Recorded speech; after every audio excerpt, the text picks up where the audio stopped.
तो जय हिंद बच्चों, लेकर आ चुका मैं आप लोगों के लिए एक मस्त सी वीडियो जहां पे आज हम कुछ इंपॉर्टेंट क्वेश्चंस को डिस्कस करने वाले हैं on the basis of chapters 1, 2, 3, 4, 5 and 6।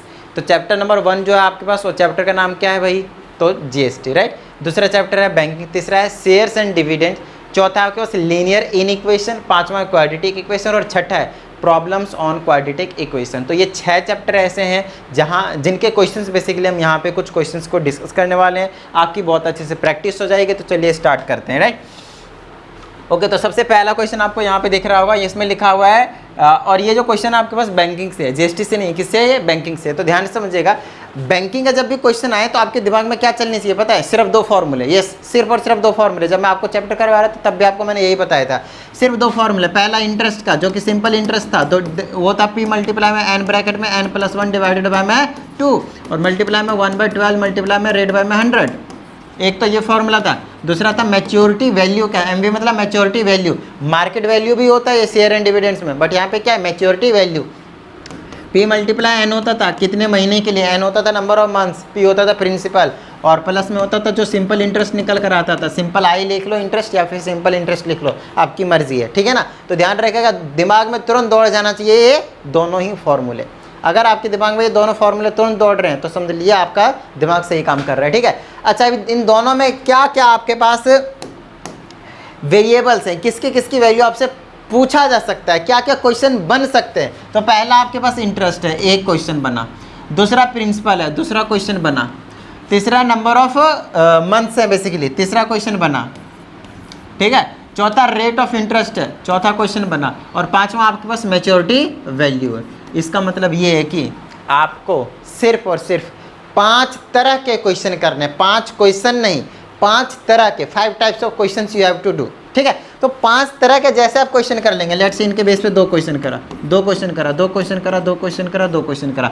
आप कभी भी मेरी बात ध्यान से सुनिएगा, चाहे आप किसी भी चैप्टर्स के इंपॉर्टेंट क्वेश्चंस करने जा रहे हो, आपका बस एक ही काम होना चाहिए, भैया इसमें कितने तरह के फॉर्मूले हैं, उन फॉर्मूले में चेकआउट करो क्या क्या वेरिएबल्स हैं, क्या क्या क्वेश्चन उस पर बन सकते हैं। तो आपसे क्वेश्चन यही बनेंगे भैया, इन 5 चीज़ों में से जो जो अभी मैंने गोले मारे यहाँ पे, यही 5 चीज़ें आपसे पूछे जाएंगे, यही 5 चीज़ें आपसे पूछे जाएंगे।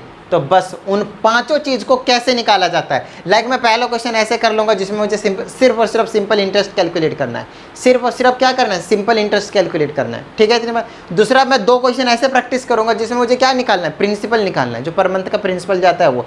तीसरा क्वेश्चन ऐसे करूँगा जिसमें नंबर ऑफ मंथ्स निकालने हो। चौथा क्वेश्चन ऐसे करूँगा जो मेरे पास क्या करना है? रेट ऑफ इंटरेस्ट निकालना हो। 5वां क्वेश्चन ऐसे करूँगा जिसमें मुझे मैच्योरिटी वैल्यू निकालना हो। तो हर तरह के क्वेश्चन आपको आने चाहिए, बस आपका हो गया रिवीजन। रिवीजन होना क्या है? बस रिवीजन ऐसे ही करते हैं कि कितने टाइप के क्वेश्चन बनते हैं, हर टाइप के क्वेश्चन पे 5-7 क्वेश्चन, 5-7 क्वेश्चन, 5-7 क्वेश्चन कर लो, खत्म बात, पूरा चैप्टर हो गया आपका रिवाइज। तो ये तो फॉर्मूला हो गया। आप चेकआउट करते हैं, फॉर्मूला याद रखिएगा हमेशा, ठीक है। इसमें का अभी देख लेते क्या क्या गिवन है। इफ दे पर डिपॉजिटेड ₹900, मतलब प्रिंसिपल दे दिया आपके पास 900 रुपये। उसके बाद बोला जाता है फॉर द 2.5 ईयर्स, 2.5 ईयर, 2.5 साल के लिए। 2.5 ईयर्स का मतलब नंबर ऑफ मंथ्स दे रखे हैं, देख लीजिए नंबर ऑफ मंथ्स कितने देंगे 2.5 साल में? 30 मंथ। देखिए 2.5 ईयर्स का मतलब हो गया 1 साल में 12 महीने, 2 साल में 24 महीने, तो 2.5 साल में कितने होंगे? 12 का आधा 6, 24 और 6 30, 30 मंथ्स। तो एन की वैल्यू जो हो गई ना, वो 30 मंथ्स हो गए। In a recurring deposit of course and then find the total money C deposited in the account. तो ये अब हमसे यहाँ पे बोला है कि कितना, find the total money she deposited in the account, अपने अकाउंट में टोटल मनी कितना डिपॉजिट किया। आपसे तो फॉर्मूला भी लगाने के लिए नहीं बोला है, तो सिंपल सा क्वेश्चन बोला है। सिंपल क्वेश्चन ये पूछा है कि अगर आप हर महीने 900 रुपये देते हो, समझिएगा चीज़ों के ध्यान से, रिकरिंग अकाउंट का मतलब होता है हर महीने वाला, हर महीने 900 रुपये देते हो, तो 2.5 साल में आप कितने पैसे दे दोगे? 30 महीने में आप कितने पैसे दे दोगे? तो यहाँ पे लिख दोगे total money deposited, total money deposited, ये छोटे छोटे क्वेश्चन पूछ रखे पहले तो वैसे ही, डिपॉजिटेड इन अकाउंट, ठीक है। वो कितना हो जाएगा आपके पास? 900 मल्टीप्लाई बाय में 30, तो 9 या 27 और ये आ जाएगा 00 और 10 000, तो 27,000 रुपये उन्होंने 2.5 साल में जमा कर दिए अकाउंट में, खत्म बात, हो गया क्वेश्चन, डन। बस ये बच्चा सा क्वेश्चन था, समझ में आई इतनी बात? डन है। चलिए आगे की बात कर लेते हैं हम। अगला क्वेश्चन क्या है? इसमें कहा जाता है मोन deposited ₹100 per month cumulative deposit account, recurring deposit account हो या फिर क्यूमुलेटिव डिपॉजिट अकाउंट हो, बात एक ही है। ये हमने आपको जब आपको चैप्टर करवा रहे थे तभी बता दिया था मैंने आप लोगों को, राइट। अब इसमें कहा जाता है फॉर 6 ईयर, अब की बार 6 साल के लिए, 6 साल के लिए डिपॉजिट किया जा रहा है। Find the amount payable to him on maturity if the rate of interest is 6%। अब हमसे बोला है कि मैच्योरिटी वैल्यू में उनको कितना पैसा मिलेगा अगर रेट ऑफ इंटरेस्ट जो है वो 6% है। तो आपकी बार आपसे मैच्योरिटी वैल्यू पूछा है। पहला क्वेश्चन तो लुल्लू सा था, कोई क्वेश्चन नहीं था वो। दूसरी क्वेश्चन में पूछा आपसे मैच्योरिटी वैल्यू। तो ध्यान से समझिएगा, क्वेश्चन को जब भी हम करते हैं ना तो टारगेट सेट करना है। टारगेट हमें क्या निकालना है? मैच्योरिटी वैल्यू, ठीक है। इतनी बात, हमें टारगेट क्या करना है? मैच्योरिटी वैल्यू निकालना है। मैच्योरिटी फार्मूला क्या पता है? मैच्योरिटी वैल्यू का फार्मूला P मल्टीप्लाई एन, और प्लस में रहता है आपके पास क्या? इंटरेस्ट। वही सिंपल इंटरेस्ट ऐसा ही लिखो या सिंपल आई लिखो, एक ही बात है। तो मैच्योरिटी वैल्यू के लिए प्रिंसिपल पता है, हर महीने कितना जमा कर रहे हैं? 180 रुपये, मल्टीप्लाई एन, कितने महीने? कितने महीने भैया? 6 साल। 6 साल तो कितने महीने हो गए? 1 year is equal to 12 months. So 6 year will be equal to 12 6 जा 72 मंथ्स। ये आ गया मेरे पास 72 मंथ्स। प्लस में इंटरेस्ट दिया है क्या? नहीं दिया। बस यहीं बच्चे फंस गए। तो बस आपको क्या करना है, जो निकालना है उसके लिए मुझे क्या क्या चाहिए? प्रिंसिपल दिया था, एन दिया था, आई नहीं दिया। आई हम निकाल लेंगे। लो अभी हम आई से अलग से निकालते हैं। तो इंटरेस्ट का फॉर्मूला फिर से लगा दूंगा। इंटरेस्ट या फिर सिंपल इंटरेस्ट, बात एक ही है। ब्रैकेट में एन प्लस का 1 डिवाइडेड में 2 मल्टीप्लाई 1/12 मल्टीप्लाई में रेट बाय में 100। यहाँ से मैं इंटरेस्ट निकाल लूँगा, पुट कर दूंगा। प्रिंसिपल कितना है मेरे पास? 180 रुपये हर महीना। नंबर ऑफ मंथ्स कितना है? 72। 72 प्लस 1 करेंगे 73 डिवाइडेड बाय 2। यहाँ पे कर लूँगा 1/12 मल्टीप्लाई रेट की जगह 6 बाय में 100। लो भैया काटापिटी कर देते हैं, है ना। 12 से 6 बार में 12 6 72 हो गया, और 2 से इसको काट देते हैं 3 बार में, ठीक है ना। और नीचे में चलो 50 बार में काट लेते हैं। 1 0 उड़ा दो पहले तो, ठीक है ना। तो यहाँ पे सिंपल फिर काटेंगे तो 5 बार में ही काट देंगे, और ये वाला 9 बार में कट जाएगा, ठीक है। और 5 से कुछ कट जाएगा क्या? एक बार मैं चेक कर लेता हूँ। हेलो, हाँ जी, हाँ जी बोलिए सर। नहीं सर, अभी थोड़ा दिवाली तक पोस्टपोन कर दिया है। नहीं सर अभी नहीं, थोड़ा टाइम दीजिए प्लीज़। ठीक।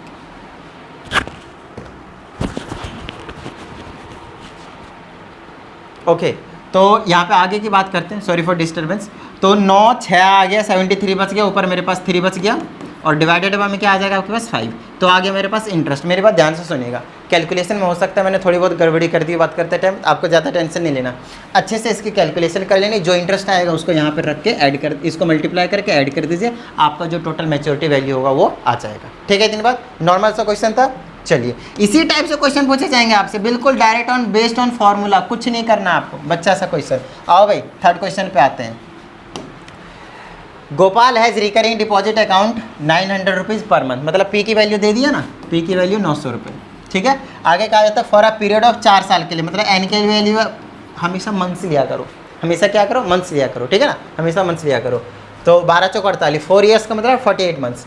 If you gets this much amount at the time of maturity value, अब की बार आपको मैच्योरिटी वैल्यू मालूम है। So maturity value will be equal to 52020। बोलिए किस तरह की कोई problem? Find the rate of interest. मैंने बोला था हर टाइप के क्वेश्चंस को उड़ा दीजिए।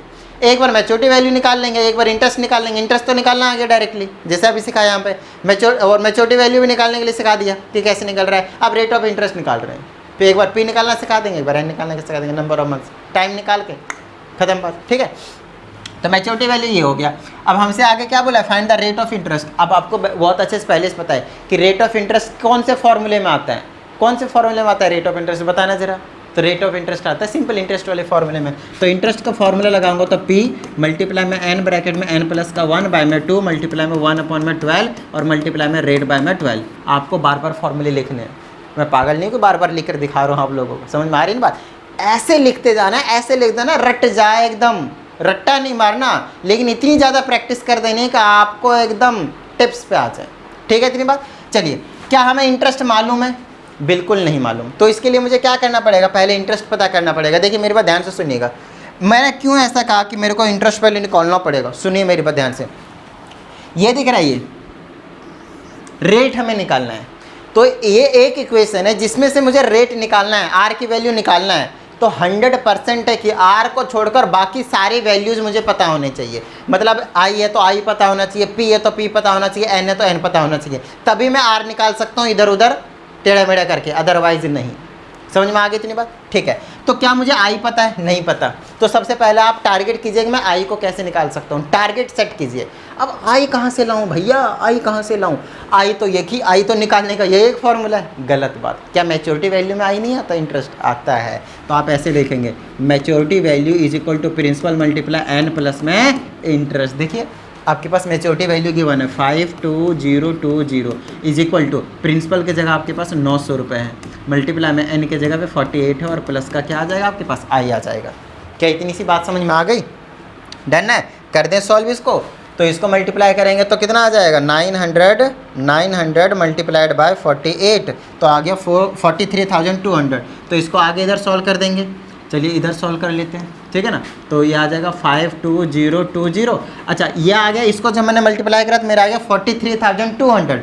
तो ये तो पॉजिटिव का रहेगा ना, इधर इधर आ जाएगा तो माइनस का हो जाएगा, तो माइनस का 43,200 और इज इक्वल टू आई। अब इन दोनों को माइनस करूँगा और मेरा इंटरेस्ट निकल कर आ जाएगा। तो इन दोनों को माइनस कर दीजिए।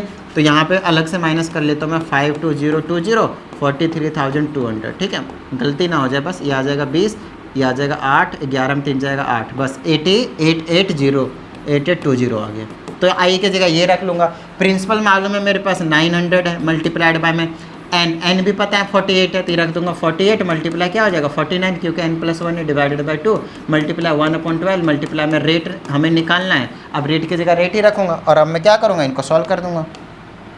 ठीक है ना, समझ में आ रही होगी बात? नॉर्मल से क्वेश्चन है, ज़्यादा टेंशन नहीं लेना। चलो भैया अब आपको बता दूं, अगर कभी कैलकुलेशन में प्रॉब्लम हो ना, किसी एक वेरिएबल के निकालने हो इधर उधर, तो आप कुछ मत क्या करो, ये जो नीचे वाले उसको ऊपर ले जाओ, ऊपर वाले को नीचे ले आओ। हाँ मुझे पता है, यस मुझे बहुत अच्छे तरीके से पता है कि यहाँ पे कैंसिल आउट हो रहे हैं, मैं कर सकता हूँ, बट एक सिंपल बता रहा हूँ, मेरे को आर निकालना है, अभी तुरंत निकल जाएगा। ये जो नीचे है उसको मैं इधर लेकर आऊँगा ना इक्वल टू के, तो ऊपर आ जाएगा 12 और इंटू में 100, और ये जो ऊपर है उसको मैं नीचे लिख लूँगा। तो ये आ जाएगा 900 मल्टीप्लाई में 48 मल्टीप्लाई में 49, और इज इक्वल टू आ जाएगा आपके पास आर। बस मेरा आर निकल कर आ जाएगा, बस इसको काटा पीटी करने की जरूरत है। 2 0 उड़ाऊँ, 2 0 उड़ा दिया। चलो 12 चौका 48 उड़ा दिया। 4 से ये 2 बार में, ये 2 बार में, फिर 0 लगा के ये 5 बार में। समझिएगा बहुत अच्छे तरीके से, 2 बार में 2 बार में। आप 2 डिजिट काटेंगे उससे पहले 0 लगाना पड़ेगा। अच्छे से कैंसिल आउट करना है आपको, और कैंसिल आउट कर दे भाई। और कौन से किस से कैंसिल आउट होगा, जस्ट लेट मी चेक। ये तो कैंसिल आउट हो नहीं रहे है ना। तो मल्टीप्लाई कर देता हूँ मैं फटाफट। अब तो 2205 को मल्टीप्लाई कर देना है कितने से, 2 से। तो मेरे पास आ गया 4410। ठीक है इतनी बात। और नीचे आ गया 9 और मल्टीप्लाई 49, तो 9 मल्टीप्लाई 49। ठीक है, नीचे आ गया 441। देखिए कितना मस्त कैलकुलेशन आया। वैसे ये कट जाता, 7 से ये कटता, ये कटता, बट ठीक है अब कट जाएगा। 441 से 441 गया ना, सिर्फ पर कितना बच गया, 0। गलत बात, 10 बच गए। यहाँ पे इसे काटे एक बार में, तो ये 0 कहाँ गया, तो 10 बचा। ठीक है, इसे 10 बार में। तो रेट ऑफ इंटरेस्ट कितना आ गया भैया, 10%। 10%। मैक्सिमम चांसेस होते हैं कि रेट ऑफ इंटरेस्ट ना इंटीजर वैल्यूज देते हैं, डेसिमल में आने का चांसेस कम होता है। ठीक है, कम होता है, आ सकता है, ऐसा नहीं कि नहीं आएगा, आ सकता है, बट चांसेस कम होता है। ठीक है, समझ में आ गई होगी बात, है ना। तो ये हो गया आपके पास थर्ड क्वेश्चन। बस इसी टाइप से आपको हर टाइप के क्वेश्चंस को सॉल्व कर लेना है, हर टाइप के क्वेश्चंस को सॉल्व कर लेना है। आइए अगले क्वेश्चन की ओर बढ़ते हैं। पहला हो गया, दूसरा हो गया, तीसरा भी हो गया, चौथे पे आते हैं। कितने क्वेश्चन इसके, 1 2 3 4 5 4-5 क्वेश्चन और है। मतलब कहीं ना कहीं हर टाइप का क्वेश्चन इसमें इंक्लूडेड है आपके पास, है ना। मतलब ये वाले क्वेश्चन कर डाला तो लाइफ जिंगल लाला। चलो भैया आगे चलते हैं। कविता हैजा क्योंकि सारे टाइप के कंसेप्ट क्लियर करना है। ये मत देखो कि हमने 8 क्वेश्चन सॉल्व किए, नहीं, आपने कितने अलग अलग टाइप के कॉन्सेप्ट पे क्वेश्चन सॉल्व करें, दैट विल मैटर। अच्छे समझिएगा। अब मान लीजिए कि हर बार आपको ऐसा क्वेश्चन सॉल्व कर रहे हो जिसमें से सिंपल इंटरेस्ट निकलवा रहा है, तो पेपर में तो सिर्फ सिंपल इंटरेस्ट वाले थोड़ी आएंगे, आपके पास हर टाइप के क्वेश्चंस को निकालने का तोड़ आना चाहिए। आओ भाई, तो कविता के पास क्या है, कहाँ गई कविता भाई, आओ भाई इधर आओ। तो क्यूमुलेटिव टाइम डिपॉजिट अकाउंट है भाई, रिकरिंग अबाउट, तो 800 रुपये पर महीना, है ना। तो प्रिंसिपल हो गया आपके पास 800 रुपया। चलो भैया आगे की बात कर रहे हैं। And gets this much amount at maturity value. तो आपके पास क्या गिवन है, आपके पास मैच्योरिटी वैल्यू गिवन है। लो भैया अभी काम आ जाएगा मैच्योरिटी वैल्यू, दो ही तो फॉर्मूले हैं इसमें, सबसे आसान चैप्टर कह सकते हैं। अगला है if the rate of interest 5%, मतलब रेट ऑफ इंटरेस्ट भी आपके पास 5% दे रखा है। चलो आगे की बात कर लेते हैं। Find the total time for which the account was held. तो टाइम क्या बताना है, मतलब मैं देखिए अब आपकी बार जो क्वेश्चन दिया आपको वो दिया गया है एन निकालने के लिए, नंबर ऑफ मंथ्स, कितने महीने के लिए उसको होल्ड करके लिखा गया था। 12 से डिवाइड करके हम उसको ईयर में भी कन्वर्ट कर सकते हैं, तो उसकी तो खैर कोई टेंशन वाली बात नहीं है ना। तो अब यहाँ पे हम क्या करेंगे, फटाफट एन निकालना है आपकी बार। तो जो जो दिया है उसी के अकॉर्डिंग हम इंफॉर्मेशन के अकॉर्डिंग काम करेंगे। अब एन जो आता है वो आप कह सकते हैं कि भैया मैच्योरिटी वैल्यू के फॉर्मूले में भी आता है, देख लीजिए अच्छे से, P × N प्लस में I। तो मैच्योरिटी वैल्यू आपको मालूम है, देखिए आप कैसे निकाल सकते हो, वेरिएबल पे ध्यान रखिएगा। मैच्योरिटी वैल्यू आपको पता है, अच्छी बात है। P भी पता है आपको, ठीक है। नंबर ऑफ मंथ्स नहीं पता, लेकिन नंबर ऑफ मंथ्स आपको निकालना है, चलो अच्छी बात है। तो नंबर ऑफ मंथ छोड़कर बाकी आपको सारी चीज़ें ही तो पता होनी चाहिए ना, नंबर ऑफ मंथ्स को छोड़कर आपको सारी चीज़ें पता होनी चाहिए। और अब की बार यहाँ पे इंटरेस्ट आपको नहीं पता है, आपको निकालना एन है लेकिन आपको इंटरेस्ट नहीं पता। तो सबसे पहले आप क्या करेंगे, इंटरेस्ट निकालेंगे। क्या करेंगे आप, इंटरेस्ट निकालेंगे, ठीक है। इतनी बात डन है। चलिए तो यहाँ से आपके पास क्या करना है, इंटरेस्ट निकाल दीजिए। तो इंटरेस्ट निकालने का फॉर्मूला आपको पता ही दिया, P मल्टीप्लाई में N ब्रैकेट में N+1 डिवाइडेड बाय में 2 और मल्टीप्लाई में 1/12 मल्टीप्लाई बाय में रेट बाय में 100। रेट भी तो पता है ना, इसीलिए दिया हुआ है। प्रिंसिपल की जगह 800 रखिए, मल्टीप्लाई में N की जगह कितना हो जाएगा नहीं मालूम, N तो अपने को निकालना है, तो ये बन जाएगा N का स्क्वायर प्लस का N, मतलब मल्टीप्लाई कर दिया, ठीक है ना। और ये आ जाएगा मल्टीप्लाई में 1/12 और मल्टीप्लाई में रेट की जगह पे 5/100 और इंटरेस्ट अपने को निकालना है। हाँ मुझे पता है आई की वैल्यू एन के टर्म में आ रहा है, तो मुझे घबराना नहीं है, यहाँ पे भी एन रहेगा, वो निकल जाएगा, उसकी टेंशन नहीं लेना अपने को, ठीक है ना। चलिए 2 0 से 2 0 को उड़ा देता हूँ, 2 से इसको 4 बार में काट देता हूँ, 4 से इसको 3 बार में काट देता हूँ, तो मेरे पास ओवरऑल 5/3 बच गया और यहाँ पे n का स्क्वायर प्लस का n बच गया। बस यही इंटरेस्ट रहेगा n के टर्म में। अच्छा ये हमें कोई दिक्कत नहीं देगा भाई, ध्यान रखना है, क्योंकि यहाँ पे पुट करेंगे ना अपना काम बन जाएगा। अब चलिए मैच्योरिटी वैल्यू का फॉर्मूला लगा के वैल्यू पुट करते हैं। ये हो गया सिंपल इंटरेस्ट, P हो गया 800 और n हो गया कितना निकालना है। चलो तो इधर पुट करके एक सॉल्व करके दिखाता हूँ। तो मेरे पास आ गया maturity value is equal to P × N और प्लस का क्या रहेगा आपके पास इंटरेस्ट।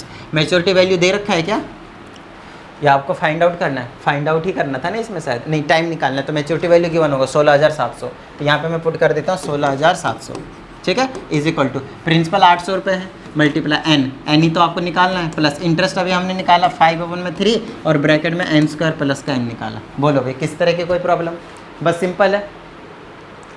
अब आगे क्या कर सकते हैं हम, यहाँ से अपने को n की वैल्यू निकालनी है, तो यहाँ से कहीं ना कहीं आपके पास एक क्वाड्रेटिक इक्वेशन बनने वाला है। तो इसको मैं लिख दूंगा 800n और प्लस में इसको मल्टीप्लाई कर देता हूँ। चलो भाई तो 5/3 या फिर थोड़ा सा एलसीएम ले लेते हैं, फिर क्रॉस मल्टीप्लाई हो जाएगा, ठीक है, कुछ इस टाइप से। देखिए यहाँ पे 3 आ जाएगा, 3 से मल्टीप्लाई करेंगे 8 × 2400n प्लस का ये आ जाएगा 5 ब्रैकेट में n² प्लस का n। मल्टीप्लाई तो जब भी खैर करना पड़ेगा। चलिए क्रॉस मल्टीप्लाई कर लेते हैं थोड़ा सा, इसे इसको कर देंगे, 16 × 48 होता है और 7 × 21 होता है, तो 48 2 50, 50,100 आ जाएगा, 50,100 इज इक्वल टू, और यहाँ से आ जाएगा आपके पास 2400n प्लस का, यहाँ से मल्टीप्लाई करेंगे तो 5n² प्लस का 5n आ जाएगा और डिवाइडेड बाय में 3 तो गायब हो गया, क्रॉस मल्टीप्लाई कर दिया था ना इसीलिए, ठीक है ना। ऐसे करके इससे इसको करा तो ये आया, 1 से इसको करा ये चीज़ आ गई। क्वाड्रेटिक ही बनाई कहीं ना कहीं, इनको मैं उधर ले जाऊँगा इसको, तो ये आ जाएगा 5n² प्लस का 5n और ये प्लस का 2400n और ये वाली जो चीज़ है वो अंदर आ जाएगी, तो ये आ जाएगी माइनस का 50100 और इक्वल टू में बच जाएगा आपके पास 0, ठीक है। चलिए आगे सॉल्व करते हैं। मेरे पास आ जाएगा 5n², इसको जोड़ दूंगा तो मेरे पास आ जाएगा 2405n और माइनस का 50100। इस टाइप का जब भी आपके पास इक्वेशन बनेगा ना, तो कोशिश कीजिएगा कि मैं इक्वेशन को ना छोटा कर लूँ, क्योंकि जैसे आप इक्वेशन को छोटा करेंगे ना, जैसे आप इक्वेशन को छोटा करेंगे आपका काम है जो बन जाएगा, ठीक है ना। अब इक्वेशन को छोटा कैसे करें, दोनों साइड किसी एक नंबर से आप डिवाइड कर सकते हैं, और मैंने उस नंबर जो चूज़ किया वो 5 किया, क्योंकि यहाँ पे मिनिमम वैल्यू क्या है, मिनिमम जो आपके पास कॉफिशिएंट है n² का वो है आपके पास 5, तो 5 से दोनों को हम क्या करेंगे, कैंसिल आउट कर देंगे, ठीक है। चलिए आगे की बात कर लेते हैं। अब 5 से जब कैंसिल आउट करेंगे तो तीनों के नीचे जाएगा, इसके नीचे जाएगा तो सिंपली n का स्क्वायर बनाएगा और प्लस का, इसको डिवाइड कर देंगे तो 5 चौके 20 आ गया, 2 कितना बचा 20, 5 चौके 20, है ना, 5 चौके 20 हो गया, फिर 4 बचा, सॉरी, तो 25 80 40 और 5 एकम 5, 481 आ गया n, और ये आ जाएगा माइनस का, 5 से करेंगे 1, फिर ये 0, उसके बाद ये 2 और ये 0, है ना। तो अगर कन्फर्मेशन चाहिए तो 1020 को आप 5 से मल्टीप्लाई करके चेकआउट कर सकते हैं, 0, 5 दिन 10 के 0 बच गए 1, और ये आ जाएगा 0, तो 1 ही रहेगा, और 1 5 5 आया, मज़ा नहीं आया, 5 0 भी गायब हो गया ना, तो ये वाला 0 तो ऐसे छोड़ दिया। अच्छा, 1 0 और आ जाएगा, 1 0 और कैसे आ जाएगा, जस्ट लेट मी चेक, 5 से डिवाइड करा तो 5 दें हो गया, तो 1 तो कटेगा नहीं, तो 2 ले लेंगे, तो उससे पहले और 1 0 लेना पड़ेगा, ऐसे आ जाएगा, 500 आ जाएगा, ठीक है ना, 500 आ जाएगा, आह आह आह आह, ऐसे करके 1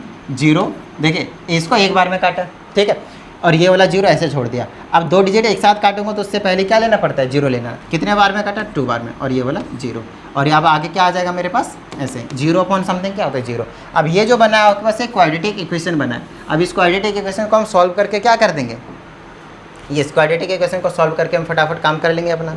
चलो भाई, तो इसके लिए देखिए, अब कई बार बच्चे यहाँ पे मिडल टर्म स्प्लिटिंग मेथड करना शुरू कर देते हैं, राइट। मिनहाज ये ले जाओ, कहाँ रखा है मैंने, तो भूल ही गया। CPU का कंटेंट दिखा रहा है। तो यहाँ पे हमारे पास क्वाड्रेटिक फार्मूला लगा दूंगा मैं। फार्मूला मेरे पास यहाँ पे n की वैल्यू निकालने के लिए क्या हो जाएगा, -b प्लस माइनस रूट के अंडर में b² minus 4ac divided by में 2a। देखिए मैंने यहाँ पे मिडल टर्म नहीं किया, factorization method simple middle term नहीं किया, क्यों, क्योंकि मेरे से होता ही नहीं, सिंपल सी बात है, मेरे से ये होता ही नहीं है, होने में लगता है टाइम लग जाता, तो उतना ज़्यादा मेरे पास टाइम है ही नहीं। मैं यहाँ से क्या करूँगा, क्वाड्रेटिक फार्मूला लगा दूंगा। अब यहाँ पे बच्चे परेशान, सर हम तो फर्स्ट चैप्टर कर रहे हैं, क्वाड्रेटिक फार्मूला कैसे करेंगे। यार अब तो टाइम हो गया, अब तो क्वाड्रेटिक इक्वेशन भी बता दिए थे, अब तो रिवीजन का टाइम चल रहा है ना। अब रिवीजन का टाइम चल रहा है तो उसमें आपको हर चीज़, हर चैप्टर का कंसेप्ट आप यहाँ पर अप्लाई कर सकते हो, कोई मना नहीं कर रहा, आपको टेंशन नहीं लेना, ठीक है। ओके, तो बैटरी शट डाउन हो गई थी कैमरे की, और आज यार दोनों ही बैटरी चालू नहीं है, थोड़ी थोड़ी देर कर करके इंटरवल में चेंज करते रहना पड़ेगा, थोड़ा चार्ज ये फिर थोड़ा चार्ज वो। फिलहाल में हम लोग यहाँ पे थे कि इसको सॉल्व कर रहे थे, है ना, तो यहाँ पे मैं फटाफट सॉल्व कर देता हूँ इसको। तो n इज इक्वल टू आ जाएगा माइनस का 481 प्लस माइनस अंडर रूट में 481 का स्क्वायर कर देंगे, 481 मल्टीप्लाई 481, यह आ जाएगा 23131, और यह आ जाएगा माइनस माइनस प्लस बना लेगा, इसको मल्टीप्लाई कर देंगे, आ जाएगा 0 4 3 8, फिर ये 00 4 एकम 4, इतना आ जाएगा, और अपॉन में क्या आ जाएगा 2 × 1 2। चलो भाई आगे सॉल्व कर देते हैं। ये आ जाएगा n is equal to minus का 481 प्लस माइनस, इसको ऐड कर देते हैं, 23 और 4 कितना हो जाएगा 27, है ना, 23 और 4 2,71,000 के आसपास आ जाएगा। तो इसमें ऐड कर देता हूँ 40080 40080, यस यही आ जाएगा 271441, और ये अंडर रूट में आ जाएगा, अंडर रूट में 2। देखिए वैल्यू बड़ा है, मैं समझ सकता हूँ, बट थोड़ा आपको करने की ज़रूरत पड़ेगी, it will take some time basically. मैं इसलिए कैलकुलेटर का यूज़ कर रहा हूँ, क्योंकि अभी मेरे को यहाँ पर टाइम ख़राब करना सही नहीं रहेगा। अच्छा, इसका स्क्वायर रूट निकाल देते हैं, तो इसका मैं स्क्वायर रूट ले लेता हूँ, आजा बेटा आजा आजा, स्विंग, तो 521 आ गया, तो रूट हटा दूंगा और अंडर रूट में 2। तो एक बार प्लस एक बार माइनस होता है, आपको मालूम है ना क्वाड्रेटिक का। चलो भैया एक बार प्लस करते हैं, माइनस का 481 प्लस का 521 बाय में 2, और एक बार माइनस, माइनस का 481 और माइनस का 521 डिवाइडेड बाय 2। ये कुछ भी आए, ये कुछ भी आए मेरे किसी काम का नहीं, बताइए क्यों, क्योंकि ये ओवरऑल नेगेटिव देगा ना ये मेरे को, माइनस माइनस प्लस होगा, लेकिन बड़े जी के पहले माइनस तो माइनस का आएगा, तो नेगेटिव वैल्यू तो वर्क ही नहीं करेगा। किस लिए, n, क्योंकि n है ना नंबर ऑफ मंथ्स, क्या है, नंबर ऑफ मंथ्स ही तो है जो अभी हम कैलकुलेट कर रहे हैं। तो नंबर ऑफ मंथ्स क्या, -3 मंथ्स कहाँ होता है ना, -3 मंथ्स नहीं होता, 3 मंथ्स हो सकते हैं, 10 मंथ्स हो सकते हैं, कुछ इस तरह से हो सकते हैं। इसको प्लस माइनस करेंगे कितना बचेगा, 40 डिवाइडेड बाय 2 काट देंगे तो 20, तो 20 मंथ्स में, यस 20 मंथ्स में जो भी मैच्योरिटी वैल्यू था वो निकल कर आ गया। इसमें इस क्वेश्चन का आंसर यही होगा 20 मंथ्स। आप चाहें तो इसको 12 से डिवाइड कर दें, आप ईयर में कन्वर्ट कर लेंगे, ठीक है, इतनी बात। चलिए वापस आ जाते हैं अपने क्वेश्चन पे, ठीक है। तो इसको उड़ा दिया जाए भाई, चलो इसको भी उड़ा दिया जाए, क्योंकि इसमें अभी हम क्या कर लेंगे, नेक्स्ट क्वेश्चन कर लेंगे, ठीक है। चलिए आगे की बात कर लेते हैं। तो क्वेश्चन नंबर हमने कर लिया है 4 तक, 1 2 3 4। चलिए 5वीं बात है, mister R K Nair gets rupees this much at the end of 1 year at the rate of 14% per annum in a recurring deposit account, find the monthly instalment. देखिए हर तरह का क्वेश्चन आ गया ना। अब आपसे कह रहा है कि पी निकालिए, प्रिंसिपल वैल्यू, ठीक है ना, मतलब मंथली इंस्टॉलमेंट जो दे रहे थे, पी क्या था आपके पास, मंथली इंस्टॉलमेंट, तो आपसे बोल दिया कि पी निकालिए, और साथ में eight the end of 1 year बोला है, तो ये मैच्योरिटी वैल्यू एक तरीके से, मैच्योरिटी वैल्यू हो गया 64555। अच्छा, eight the end of 1 year मतलब 12 महीने की बात कर रहा है, 1 साल दिया इंटरवल, तो एन की वैल्यू हो गया 12 मंथ्स, रेट ऑफ इंटरेस्ट हो गया आपके पास 14%। Now what we have to find is P. ठीक है, अब कैसे कहाँ से निकाल सकता हूँ मैं, ये बताइए मुझे आप यहाँ से, है ना। देखिए, अब फिर से मेरे को दोनों फॉर्मूले को लिखना पड़ेगा और मेरे को समझना पड़ेगा कि यार कहाँ से कैसे निकालूँ मैं। तो ये आ जाएगा maturity value is equal to P multiply N plus का आई, और दूसरा आ जाएगा आपके पास I is equal to twin P multiply n bracket में एन प्लस का 1 डिवाइडेड बाय में 2 और 1/12 में मल्टीप्लाई में, और क्या कर सकता हूँ मैं, रेट बाय में 100। बताइए किस तरह की कोई प्रॉब्लम भाई, डन है इतनी बात, ठीक है। अब आगे क्या कर सकते हैं आप बताइए मुझे, फटाफट मेरे को निकालना क्या है, पी निकालना है, तो मैं इस फॉर्मूले से निकालना चाहूँगा पी, इस वाले से बड़ा आसानी से निकल जाएगा, मैच्योरिटी वैल्यू मालूम है मेरे को, ठीक है, अच्छी बात है। चलो भैया, हमें ये मालूम है पी निकालना है, एन भी मालूम है अपने को, सिर्फ क्या चाहिए मुझे, आई, इंटरेस्ट मैं यहाँ से निकाल लूँगा। चलो पहले इंटरेस्ट की कैलकुलेशन करते हैं। पी की जगह कितना है, पी तो पता ही नहीं, तो पी के टर्म में ही रखूँगा। एन की जगह कितना है 12, तो आ जाएगा 12 मल्टीप्लाई में 12 प्लस 1 13 डिवाइडेड में 2 मल्टीप्लाई 1/12 मल्टीप्लाई में रेट कितना है 14/100। स्विंग पी के टर्म में निकलेगी नो डाउट, है ना। 12 से 12 को उड़ा दीजिए, 2 से इसको काट दीजिए 7 बार में, 13 से कितना आ जाएगा आपके पास 91 पी डिवाइडेड बाय में 100। नीचे जितना जीरो उतना ज़्यादा सही है, कोई टेंशन वाली बात नहीं, कैलकुलेशन में सीधा वहाँ पे पुट कर देते हैं। तो मैच्योरिटी वैल्यू कितना है 6455, प्रिंसिपल कितना है, ये प्रिंसिपल तो नहीं पता मालूम अपने को, और एन की वैल्यू 12 है, और आई की वैल्यू हमने ये निकाल ली 91 पी, तो इधर पुट कर लेते हैं हम। तो maturity value is equal to principal multiply N plus का आई। मैच्योरिटी वैल्यू कितना आता है 6455 इज़ इक्वल टू, प्रिंसिपल नहीं मालूम, प्रिंसिपल रखेंगे, एन की जगह भी हमने क्या बोला 12 प्लस में, आई की जगह क्या निकाला 91/100 टाइम्स पी। ठीक है, अब यहाँ से एक ही वेरिएबल आया ना पी, हमारा टारगेट ही यही होता है। ठीक है, चलो भाई 6455, इधर एल्सियम ले लीजिए, इजी पड़ जाएगा, इधर 100 इधर आ जाएगा 1200 पी, मल्टीप्लाई हो जाएगा ना प्लस में, ये आ जाएगा 91 पी, ऐड कर दीजिए, कितना हो जाएगा 1291 पी डिवाइडेड बाय में 100, और ये आ जाएगा 6455। इसके नीचे 1 लीजिए, क्रॉस मल्टीप्लाई, इससे इसको करेंगे तो 1291 ही रहेगा आपके पास, no doubt, times P is equal to, इससे इसको करेंगे तो 6455 2 बार 5 आ जाएगा, और ये आ जाएगा 00। उसके बाद यहाँ से पी की वैल्यू निकाल दीजिए, पी की वैल्यू निकालेंगे 6455, और ये आ जाएगा 00, ये आ जाएगा 1291 पी। बताइए किस तरह की कोई प्रॉब्लम, डन है यहाँ तक, बिल्कुल सीधा सा क्वेश्चन है और कुछ नहीं। अब अरे ये क्या कर दिया मैंने, पी कैसे भेज दिया साथ में, भैया पी नहीं जाएगा, हमें तो पी की वैल्यू निकालनी है। अब इसे इसको मैं डायरेक्टली डिवाइड कर लेता हूँ बाय यूजिंग कैलकुलेटर, आप काटापीटी कर लीजिएगा प्लीज़, ठीक है। 6455 डिवाइडेड बाय में क्या 1291 और मेरे पास आ गया सीधा 5, तो पी की वैल्यू जो आएगी ना 5।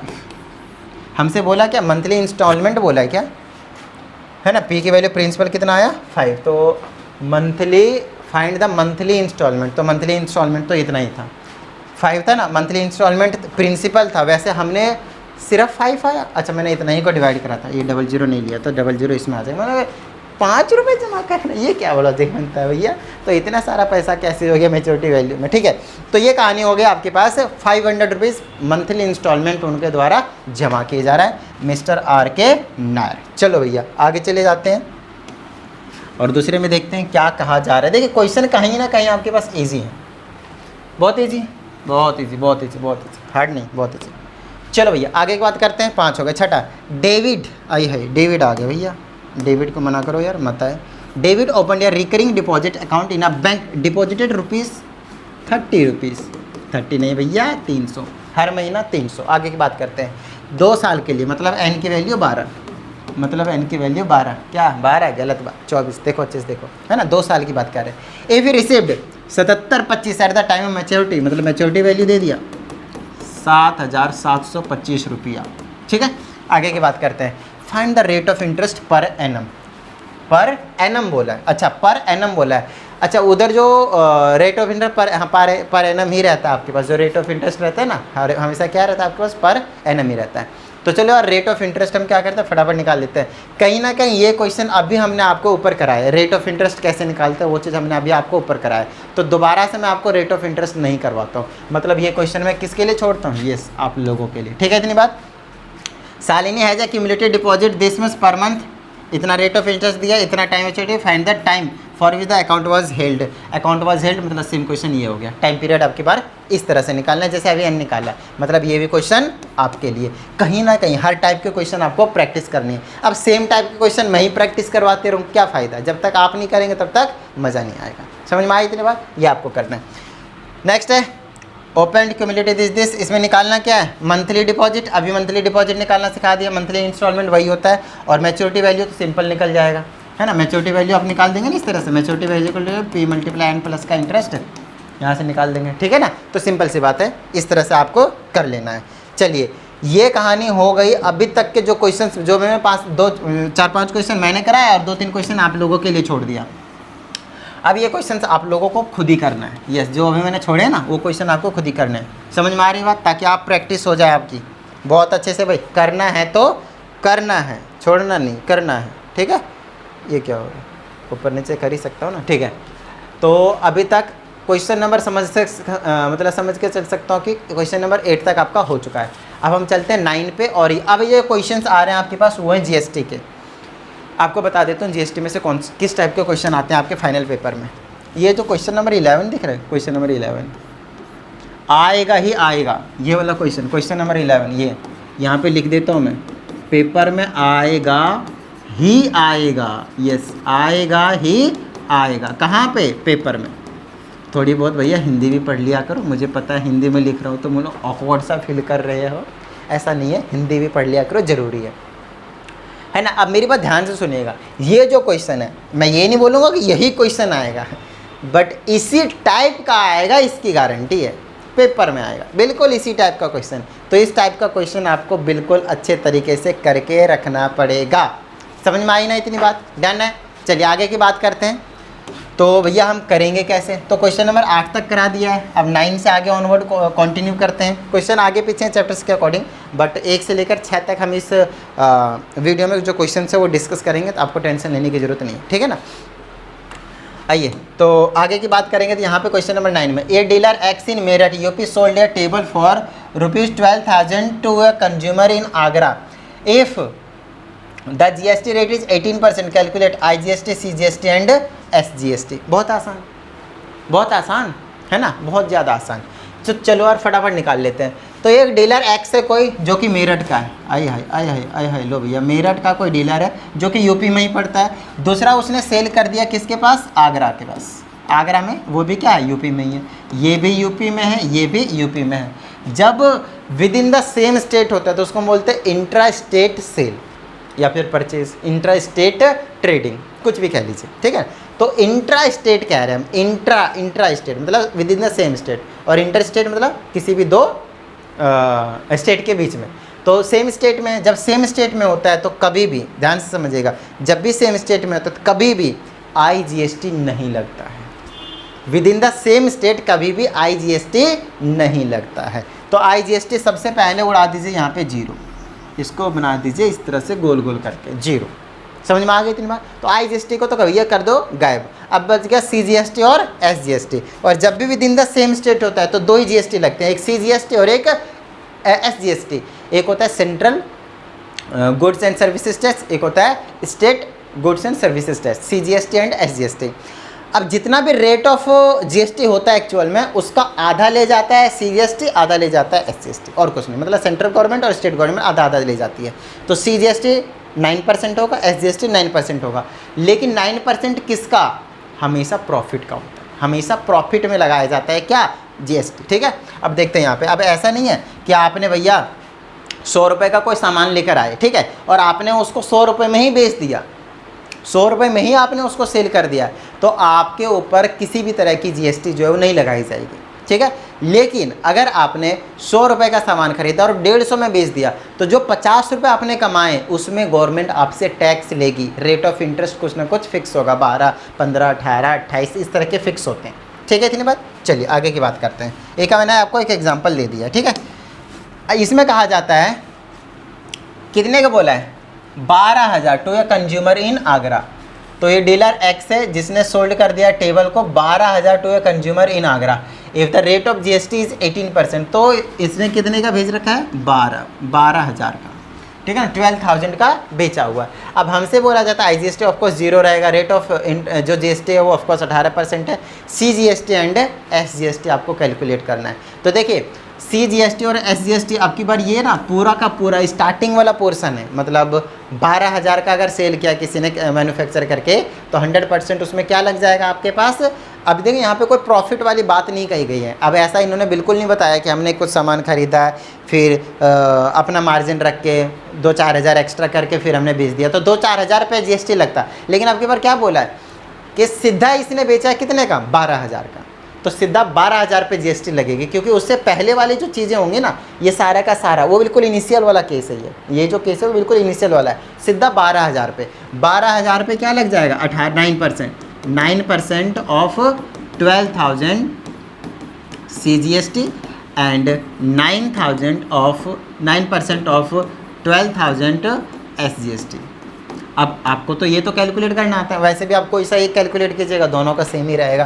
तो 9% मतलब 9/100 मल्टीप्लाई में 12,000, 2 0 काट दीजिए, 12 दे हैं 12 5 60, 12 6 72, 12 6 84, 12 8 96, 12 9 108, वो 108 और 1 0, तो 1,080 रुपये ले जाएगी CGST और 1,080 रुपये ले जाएगी SGST, क्योंकि ये भी तो आपके पास सेम ही निकल कर आएगा, ये अलग थोड़ी आएगा आपके पास। समझ में आ गई ना इतनी बात? चलिए अब हम अगले क्वेश्चन की ओर बढ़ जाते हैं। सिर्फ आपसे ये छोटा सा क्वेश्चन पूछा था, इसमें और कुछ नहीं। ठीक है, इतनी बात डन है। चलिए आगे की बात हम कर लेते हैं फटाफट। तो देखिए अब क्वेश्चन नंबर 10 में कहा क्या जा रहा है, बहुत ही अच्छे तरीके से समझिएगा। अब आपको इजीली समझ में आ जाएंगे, थोड़ा सा आइडिया मिल गया आपको। तो इसमें कहा था 3 फ्रेंड्स XYZ है जो कहाँ पे रह रहे हैं? मांड्या कर्नाटका में, मतलब within the same state होने वाली है बात। ये तीनों कहाँ पे रह रहे हैं? सिर्फ कर्नाटका में, किसी और अदर स्टेट में नहीं है। तो XYZ 100% यहाँ पे आपस में कुछ ना कुछ खरीदेंगे बेचेंगे, तो XYZ में बना देता हूँ यहाँ पे, ठीक है। और यहाँ पे आपसे कहा जाता है X ने सेल किया मेडिसिन 50,000 का Y को, तो ये मैंने 50,000 का सेल कर दिया X ने किसको?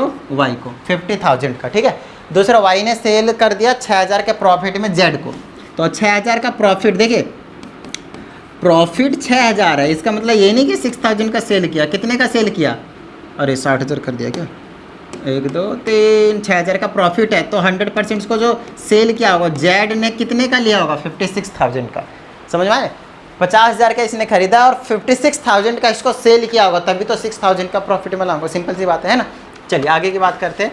अब GST रेट आपके पास 12% दिया है, हमसे कहा था GST पेड बाय Y, तो Y ने कितना GST पे किया होगा? Y ने 50,000 का खरीदा है, तो 50,000 पे GST दिया होगा। GST रेट कितना है? 12% है ना, तो 12% ऑफ 50,000। चलो भैया 50,000, तो 12 बाय में 100 मल्टीप्लाई बाय में 1 2 3 4 50,000, 2 0 को उड़ा दीजिए, 12 50 60 हो गया और 2 0 6,000 रुपये आपको, मतलब इन्होंने अपना जो टैक्स के रूप में GST जो है वो पे किया होगा Y ने। आगे हमसे कहा जाता है टोटल GST। देखिए अब टोटल GST का मतलब क्या है? टोटल, अच्छा GST नहीं है, टोटल CGST है। खास बात यहाँ पे जो बच्चे बहुत बड़ी गलती करते हैं, मेरी बात ध्यान से सुनिएगा, जो बच्चे बहुत बड़ी गलती करते हैं वो यही करते हैं कि वो टोटल GST निकाल के पकड़ा देते हैं, जो कि पूछा ही नहीं, आपसे पूछा टोटल CGST। आप मुझे बताइए X के बारे में यहाँ कुछ कही नहीं गई है भैया, वो तो सेलर है डायरेक्टली, तो उसको वो तो डायरेक्टली मैन्युफैक्चर करके बेच रहे हैं, समझ लीजिए ऐसे करके। तो सिंपल सी बात ये है कि X की GST के बारे में कुछ नहीं कही जाएगी। एक तो Y GST पे कर रहा होगा और एक GST कौन पे कर रहा होगा? Z GST पे कर रहा होगा। यही दो लोग GST पे कर रहे हैं, और दोनों के GST को हम टोटल GST यहाँ पे कंसिडरेशन में ले सकते हैं। बोलिए हाँ या नहीं। और टोटल कौन सा GST चाहिए? CGST चाहिए, ध्यान रखिएगा। टोटल GST नहीं चाहिए, टोटल CGST चाहिए। मतलब within the same state है तो एक तो CGST लगेगा और एक SGST लगेगा। 50-50%, 50-50% मतलब जितना रेट ऑफ इंटरेस्ट है उसका हाफ CGST हाफ SGST। हमसे सिर्फ CGST पूछा है, तो एक तो Y पे करेगा कितना? 6% ऑफ 50,000। बोलिए हाँ या नहीं। तो 12% निकाला 6,000 निकला था, 6% निकालेंगे कितना निकलेगा? 3,000, आधा कर दीजिए। दूसरा Z पे करेगा, Z पे करेगा ना, मेरी बात ध्यान से सुनिएगा, Z पे करेगा।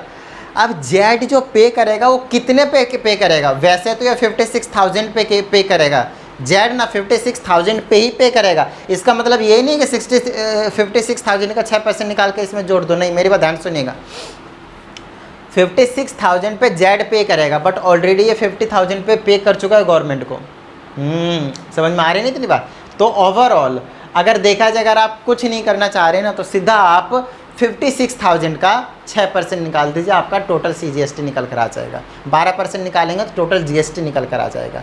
तो सिंपल से वही कह रहा हूँ कि 6,000 पे ये कितने पे कलेक्ट करेगा? 6,000 पे, एक तरीके से 6,000 का ही पे करेगा ना। ये 50,000 का इसको पहले पे कर चुका है और 6,000 का पे करेगा, तो 6,000 का 6% और निकाल दीजिए, है ना। 6% ऑफ 6,000 कितना आ जाएगा? 6 बाई में 100 और ये आ जाएगा मल्टीप्लाई में 6,000। 2 0 कर दिए, 6 6 36, 360 रुपये।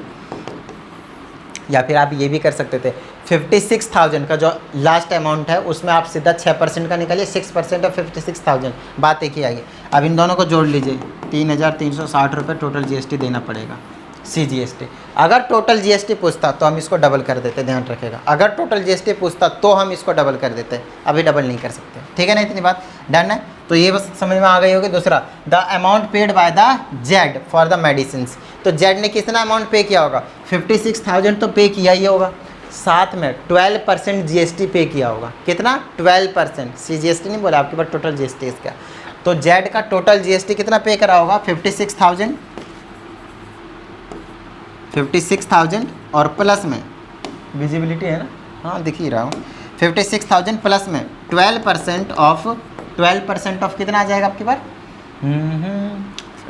कितना? 12% ऑफ 56,000, ठीक है ना। इतने बार तो ये निकालेंगे, कितना निकलेगा? इसका डबल हो जाएगा बेसिकली। इसका क्या हो जाएगा? डबल हो जाएगा, क्योंकि 6% निकाला था, तो इसका डबल करेंगे तो कितना हो जाएगा? 12%। तो जो भी आएगा 3,000, 6,700, 7,720 ऐसे कुछ आ जाएगा, 7,220 कुछ जो भी है वो निकाल लीजिए, इसको डबल कर दीजिए और डबल करके 56,000 में ऐड कर दीजिएगा। टोटल अमाउंट पे करना पड़ेगा किसको? जेड को। क्वेश्चन को आपको समझना है, यहाँ कोई फॉर्मूला नहीं होता, मेरी बात ध्यान से सुनिएगा। अभी तक मैंने कोई फॉर्मूला बताया है आपको इस चैप्टर में? बिल्कुल नहीं, फॉर्मूला नहीं होता है, सिर्फ कंसेप्ट होता है। सिर्फ आपको समझना है कौन किससे ले रहा है, किसको कितना पे करना पड़ेगा, और कुछ नहीं, ठीक है ना। सिर्फ ये क्वेश्चन आता है इसमें, और कुछ नहीं। सबसे ज़्यादा इंपॉर्टेंट क्वेश्चन के पास पहुँच चुके हैं, ये वाला पेपर में आएगा ही आएगा, बता दिया मैंने आप लोगों को। चलिए, तो इस टाइप के क्वेश्चन में आपको इस टाइप का एक तो बनाया हुआ टेबल बनाया हुआ मिलेगा, उसमें दिए रहेंगे सीरियल नंबर, तो छोड़ दीजिए इसको, गोली मारिए। आइटम्स लिखे रहेंगे, कुछ कुछ चीज़ें खरीद रहे हैं, वॉलनट, पटेटो और चिप्स खरीद रहे हैं। पटेटो चिप्स नहीं है, पटेटो अलग खरीद रहे हैं, आलू अलग खरीद रहे हैं, चिप्स अलग खरीद रहे हैं, ठीक है ना। प्राइस पर आइटम रुपीज़ है ना, पर आइटम है, प्राइस पर आइटम है, मतलब एक आइटम का 650 रुपये है और इन्हें एक आइटम ही खरीदा है और GST रेट 5% है। तो पहले पार्ट में पूछा आपसे टोटल अमाउंट ऑफ GST, बहुत अच्छा क्वेश्चन भाई, ध्यान रखिएगा, अच्छे से कर लीजिएगा। टोटल अमाउंट ऑफ GST, तो चेकआउट करते GST कितना लगेगा। तो पहला जो GST लगेगा वो 5% लगेगा, किस पे? 650 रुपये पे। पहला GST लगेगा 5% किस पे? 650 रुपये पे। दूसरा लगेगा, पटेटो खरीद रहा है 50 और क्वांटिटी कितने? 2 है, मतलब कितने हो गए, कितने का खरीदा गया है? 100 रुपीज़ का, क्योंकि ये जो प्राइस है ना पर आइटम है और आइटम क्वांटिटी कितनी ले ली हमने? 2, तो 100 रुपये हो गए। तो 100 रुपये में GST रेट कितना लग रहा है? 0%। तो GST रेट इसका दूसरे पे GST इसमें लग ही नहीं रहा, तो GST को छोड़ दीजिए।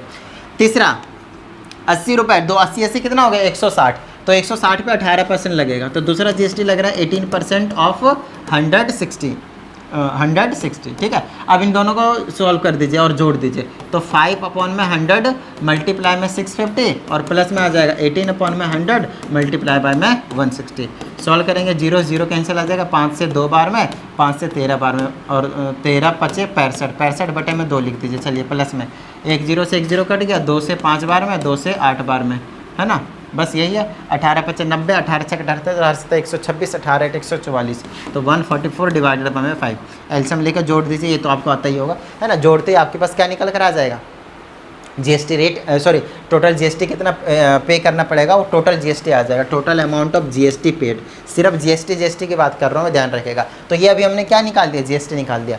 अब हमें दूसरे में बोला था टोटल अमाउंट ऑफ बिल, तो टोटल अमाउंट ऑफ बिल कैसे निकाला जाता है? आपको पता ही है पहले से। टोटल अमाउंट बिल ऐसे निकाला जाता है, कितना टोटल आइटम हुआ, उसका टोटल कॉस्ट कितना है और उसमें GST को और ऐड कर दीजिए। तो GST तो आपने निकाल ही लिया, कितना लगेगा? GST आपने निकाल लिया ना, ये वाला अमाउंट। इसमें अब टोटल कॉस्ट कितना है? ये 650 रुपये का है। दूसरा कितने का है? 50 दूनी 100 रुपये का है। और तीसरा क्या है 80 दूना 160। अब की बार यहाँ से ये वाला 100 रुपये छोड़ मत दीजिएगा ध्यान से, ठीक है ना। ये वाला जो 100 रुपीज़ है उसको मत छोड़ दीजिएगा, कहीं पता चला कि सर जीएसटी वाले में तो ये 100 को हमने छोड़ दिया था, अरे उसमें जीएसटी रेट 0% था इसलिए छोड़ दिया था, अब की बार नहीं छोड़ना है ना। 650 रुपये, 100 रुपये, 160 रुपये, टोटल ये अमाउंट आ गया 0, 6 5 11 1, 6 1 7 1 8 1 9, 910 रुपये। 910 रुपये का बिल हुआ, 910 रुपये का बिल हुआ, लेकिन इस बिल में जीएसटी लगाया जाएगा और जीएसटी हमने ये निकाला है, तो इस वाला अमाउंट को जो भी आएगा उसको आप 910 रुपीज़ में ऐड कीजिएगा, तब जाकर टोटल अमाउंट ऑफ बिल आएगा। क्योंकि बिल का अमाउंट बनाया जाता है हमेशा जितने प्राइस का आपने खरीदा कॉस्ट है और उसमें साथ में प्लस में जीएसटी। समझ में आ गई ना बात, इतनी डन है। हमेशा आपको इस टाइप के क्वेश्चन को ऐसे ही करने हैं, बहुत आसान क्वेश्चन, एक तो आसान है, दूसरा बहुत ज़्यादा इंपॉर्टेंट है भाई। एक तो क्वेश्चन आसान है, दूसरा बहुत ज़्यादा इंपॉर्टेंट भी है। तो 10-11 क्वेश्चन हो गए, अब आते हैं हम 12 क्वेश्चन में। क्वेश्चन नंबर 12 है, बहुत ज़्यादा आसान क्वेश्चन है ये भी, तो इसमें भी नहीं कह सकते कि भैया बहुत ज़्यादा मुश्किल है, तो इसको मैं ऐसे कर लेता हूँ और यहाँ पे आपको मैं समझा देता हूँ। देखिए, जब भी आपके पास इस टाइप के क्वेश्चंस आते थे, ये लीनियर इन इक्वेशन का क्वेश्चन है। किसका क्वेश्चन है ये? लीनियर इन इक्वेशन का। याद आया कैसे कैसे कंसेप्ट करते थे? इस चैप्टर में मैंने आप लोगों को सिर्फ और सिर्फ एक ही चीज़ सबसे ज़्यादा गौर करके ध्यान करके समझने के लिए कहा था कि जब हम एक नेगेटिव नंबर से किसी भी दोनों साइड इनइक्वालिटी को मल्टीप्लाई या डिवाइड करते थे, तो जो इक्वालिटी का साइन होता था, इनइक्वालिटी का जो साइन होता था वो रिवर्स हो जाता था, और बस वही कंसेप्ट मैं यहाँ पे अभी लगाने वाला हूँ। ठीक है, चलिए आइए भाई। तो पहला पार्ट ये है, और एक चीज़ और बताया था मैंने आप लोगों को कि जिस भी लीनियर इनइक्वेशन वाले क्वेश्चन में दो इनइक्वालिटी आ जाए, दो इनइक्वालिटी आने का मतलब ये है कि दो बार आएंगे उसमें। देखिएगा मैं समझाता हूँ। जैसे ये पहला ही क्वेश्चन को आप नोटिस करेंगे तो आपको पता चलेगा कि एक इनइक्वालिटी तो यहाँ पे और दूसरा इनइक्वालिटी यहाँ पे है। तो आपके पास दो तरीके होते हैं इस क्वेश्चन को करने के। पहला, एक तो फ्लो में चलते जाइए, दूसरा इस क्वेश्चन को आप दो पार्ट में डिवाइड कर लीजिए। मैं ये दूसरा मेथड ज़्यादा प्रेफर करने की कोशिश करता हूँ क्योंकि यहाँ पे मुझे किसी भी तरह का कोई डाउट नहीं रहता। मैं आपको समझाता हूँ कैसे। जैसे कि पहला पार्ट है 13x माइनस का 5 लेस देन 15x प्लस का 4 लेस देन 7x प्लस का 12। ठीक है ना। एक तो हमें x की वैल्यू निकालनी है, सॉल्यूशन सेट बनाना है, दूसरा इसको रियल नंबर लाइन पे रिप्रेजेंट भी करना है, तो वो हम कर लेंगे, कोई दिक्कत नहीं है। पहला इसका पार्ट बनता था, इसका पहला पार्ट कि इस तरह से 13x माइनस का 5 लेस देन 15x प्लस का 4, पहला हो गया ये वाला। ठीक है, और दूसरा हमने आपको बताया था बीच वाला कॉमन रहता है दोनों में जब दूसरा वाला बनाएंगे, ये दूसरा वाला। तो दूसरा वाला पार्ट आ गया, वो यहाँ पे लिख देता हूँ मैं। दूसरा बन गया 15x प्लस का 4 is less than 7x plus का 12। बताइए किसी भी तरह की कोई प्रॉब्लम? डन है, बच्चों वाली चीज़ है, कोई टेंशन वाली बात नहीं है। ठीक है, चलिए अब यहाँ से आप x की वैल्यू निकाल दीजिए। ठीक है, यहाँ से आप x की वैल्यू निकाल दीजिए। उसके लिए आप क्या करेंगे, ये वाला कॉन्स्टेंट नंबर को गायब करता हूँ मैं पहले तो दोनों साइड 5 ऐड कर दो, तो इधर बचेगा 13x लेस देन प्लस 5 गायब हो जाएगा, तो इधर बन जाएगा 15x प्लस का 5 करा होगा तो 9 हो जाएगा, क्योंकि दोनों साइड 5 ऐड करा है, तो ये कैंसिल हो गया, इधर ऐड हो गया। अब x वाले टर्म को ना हमें एक साइड रखना होता है, तो ध्यान रखेगा ये वाली x को गायब करता हूँ मैं हमेशा जनरली लेफ्ट में रखना चाहता हूँ जनरली। तो 15x माइनस करना पड़ेगा, तो 13x में से माइनस कर देंगे 15x, और इधर 15x माइनस करेंगे तो गायब हो जाएगा। तो इधर क्या बचा, माइनस का 2x इज लेस देन 9। क्या इतनी बात समझ में आई आप लोगों को? डन है। ठीक है, यहाँ से मेरे को x की वैल्यू निकालना है, तो मेरे को क्या करना पड़ेगा, -2 से दोनों साइड डिवाइड करना पड़ेगा। और आपको पहले बताया जब भी नेगेटिव नंबर से हम मल्टीप्लाई या डिवाइड करते हैं उसके इसमें इनक्वालिटी का साइन रिवर्स हो जाता है, तो माइनस का 9/2 हो जाएगा। बताइए किसी तरह की कोई प्रॉब्लम यहाँ तक? डन है ना, बिल्कुल सिंपल, कुछ नहीं है इसमें। डन है, ठीक है, आगे चलिए। x is greater than -9/2। अच्छा, अब यहाँ पे आ जाते हैं दूसरे पे, सेम इस तरह सॉल्व करेंगे। तो यहाँ पे 4 गायब करने के लिए 4 माइनस कर दूंगा मैं, तो इधर से गायब हो गया, लेस देन 7x, इधर माइनस करा तो माइनस का 2 बना लेगा, क्योंकि 4 दोनों साइड माइनस किया ना। 7x माइनस किए तो इधर 8x बन जाएगा, इधर गायब हो जाएगा माइनस का 2। अब 8 से डिवाइड कर देंगे तो x इज़ लेस देन -2/8, तो आ जाएगा x इज़ लेस देन -1/4। आप चाहें तो इसको डिवाइड भी कर सकते हैं और डेसिमल में भी ला सकते हैं, आपके ऊपर डिपेंड करता है आप करें ना करें। ठीक है, तो x इज़ ग्रेटर देन, इसको डिवाइड करेंगे माइनस का 4.5, यहाँ पे x इज़ लेस देन -0.25, ऐसे कुछ आ रहा है। तो अब यहाँ पे x पे कंडीशन लगा देंगे, x पे कंडीशन लगा देंगे। x ना ग्रेटर है, किससे ग्रेटर है? एक्स ना ग्रेटर है, एक्स ग्रेटर है इस वाले वैल्यू से, तो एक्स ग्रेटर है तो एक्स की तरफ मुंह खोल दिया -4.5। दूसरा एक्स लेस देन है -0.25। समझ में आई इतनी बात? डन है। तो अब ये तो होगा इसका सॉल्यूशन सेट। एक तरीके से मैं आपको बताता हूँ, क्योंकि एक्स ना बिलोंग कर रहा है किसी रियल नंबर से, तो हमें सेट बनाने की जरूरत नहीं पड़ेगी। आप इंटरवल लिख सकते हैं इस तरह से, ऐसे इंटरवल। तो माइनस का 4.5 ये इंक्लूडेड नहीं रहेगा, तो छोटी वाली ब्रैकेट लग जाएगी, क्योंकि रियल नंबर है ये। छोटी वाली ब्रैकेट, जब ये इक्वालिटी का साइन होता है तब ये बड़ा वाला स्क्वायर ब्रैकेट लिखी जाती है। कॉमा लगाकर माइनस का 0.25 ही तो आएगा, 0.025 थोड़ी आएगा, है ना, 0.25 ही आएगा। 0.25 लिखा था ना डिवाइड करके, तो ये आ जाएगा 0.25। यहाँ से लेकर यहाँ तक के सारे वैल्यू आ गए, इधर भी इंक्लूडेड नहीं रहेगा, तो छोटी वाली ब्रैकेट आप लगाएंगे। ये एक तरीके से सॉल्यूशन सेट हो गया, ठीक है। अब आपको क्या करना है, यहाँ से मेरी बात ध्यान से सुनिएगा, सेट में लिखेंगे आगे जब नेचुरल नंबर वगैरह होंगे। अब इसको रियल नंबर लाइन पे भी रिप्रेजेंट करना है। तो रियल नंबर लाइन ऐसा कुछ होगा, इधर कहीं 0 होगा, -1 -2 -3, है ना, -4, आगे क्या आ जाएगा माइनस का 5 वैल्यू -4.5 जो कि यहाँ पे होने वाला है। तो अब की बार यहाँ पे हम करेंगे क्या, पता है आप लोगों को, यहाँ पे इस तरीके से सर्कल बनाएंगे 4.5 पे, ठीक है। येलो कलर लिया था तो पिंक कैसे चल रहा है लाला, अरे फिर से पिंक चल रहा है, ऐसे चलाते हैं। चलो ऐसे करके आपको सर्कल बनाना है जो कि बताएगा इंक्लूडेड नहीं है माइनस का 4.5। माइनस का 4.5 आपके पास इंक्लूडेड नहीं है, ठीक है ना, इतनी बात। चलिए आगे की बात करते हैं। और इधर कितना है 0.25, तो ये एक तरीके से क्या है,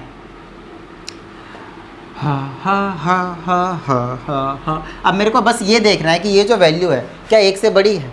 देख लीजिए ये किधर आएगा, ये 0 पॉइंट समथिंग आएगा, तो यहाँ पे आ जाएगा 0.25 यहाँ पे, लेकिन ये 0 और 1 के बीच में इधर रहेगा 0 पॉइंट समथिंग, तो यहाँ पे आ जाएगा ये वाला।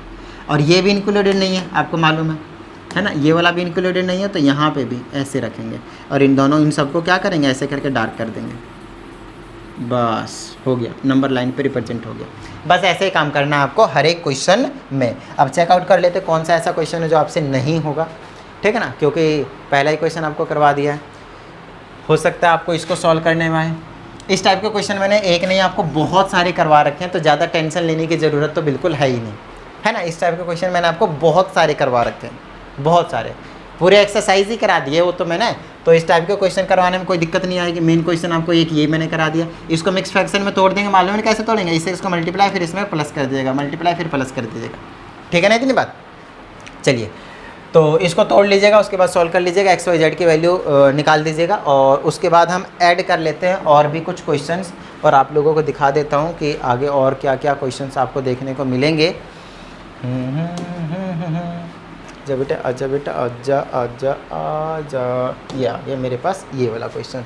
अब इसके और भी कुछ पार्ट थे उस वाले क्वेश्चन के, ये इन सब में ही आपके पास क्या बोला है, इसी में बोला है, ठीक है ना। अच्छा इसमें बोला है, देखिए यहाँ से आप x की वैल्यू निकालेंगे, दोनों साइड 3 ऐड करेंगे, मालूम है ना, सॉरी 11 ऐड करेंगे, ताकि -11 क्या हो जाए, कैंसिल आउट हो जाए।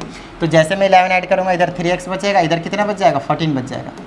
कितना बच जाएगा आपके पास, 14 बच जाएगा, देख लीजिए, क्योंकि 11 ऐड किया ना। और यहाँ से x की वैल्यू निकालूंगा तो 14 के नीचे चला जाएगा 3, क्योंकि 3 से दोनों से डिवाइड किया। जब इसको डिवाइड करा मैंने, तो x की वैल्यू लेस देन क्या हो जाएगी, 4 पॉइंट समथिंग। और इसमें जो सेट दे रखा है x इसी से बिलोंग करना चाहिए, तो एक आपको एक नया सेट बनाएंगे जिसमें एलिमेंट्स लिखेंगे 4 से छोटी, तो 1 2 3 ही आएगा, 1 2 और 3 आएगा बस। 4 से छोटी क्या आएंगे, 1 2 3, क्योंकि उसमें क्या है, नेचुरल नंबर। इस तरह से आप इनको कर लेंगे। सेम ये वाला क्वेश्चन, कुछ बड़ी बात तो है नहीं आप लोगों के लिए, इससे ज़्यादा तगड़े तगड़े क्वेश्चन मैंने आप लोगों को करवा रखे हैं, इससे ज़्यादा तगड़े तगड़े क्वेश्चन मैंने आप लोगों को करवा रखे हैं, मालूम है ना। डन है इतनी बात, ठीक है। चलिए अब हम आगे की ओर बढ़ जाते हैं थोड़ा सा, और भी क्वेश्चनों को हम डिस्कस कर लेते हैं ताकि मज़ा सा आ जाए।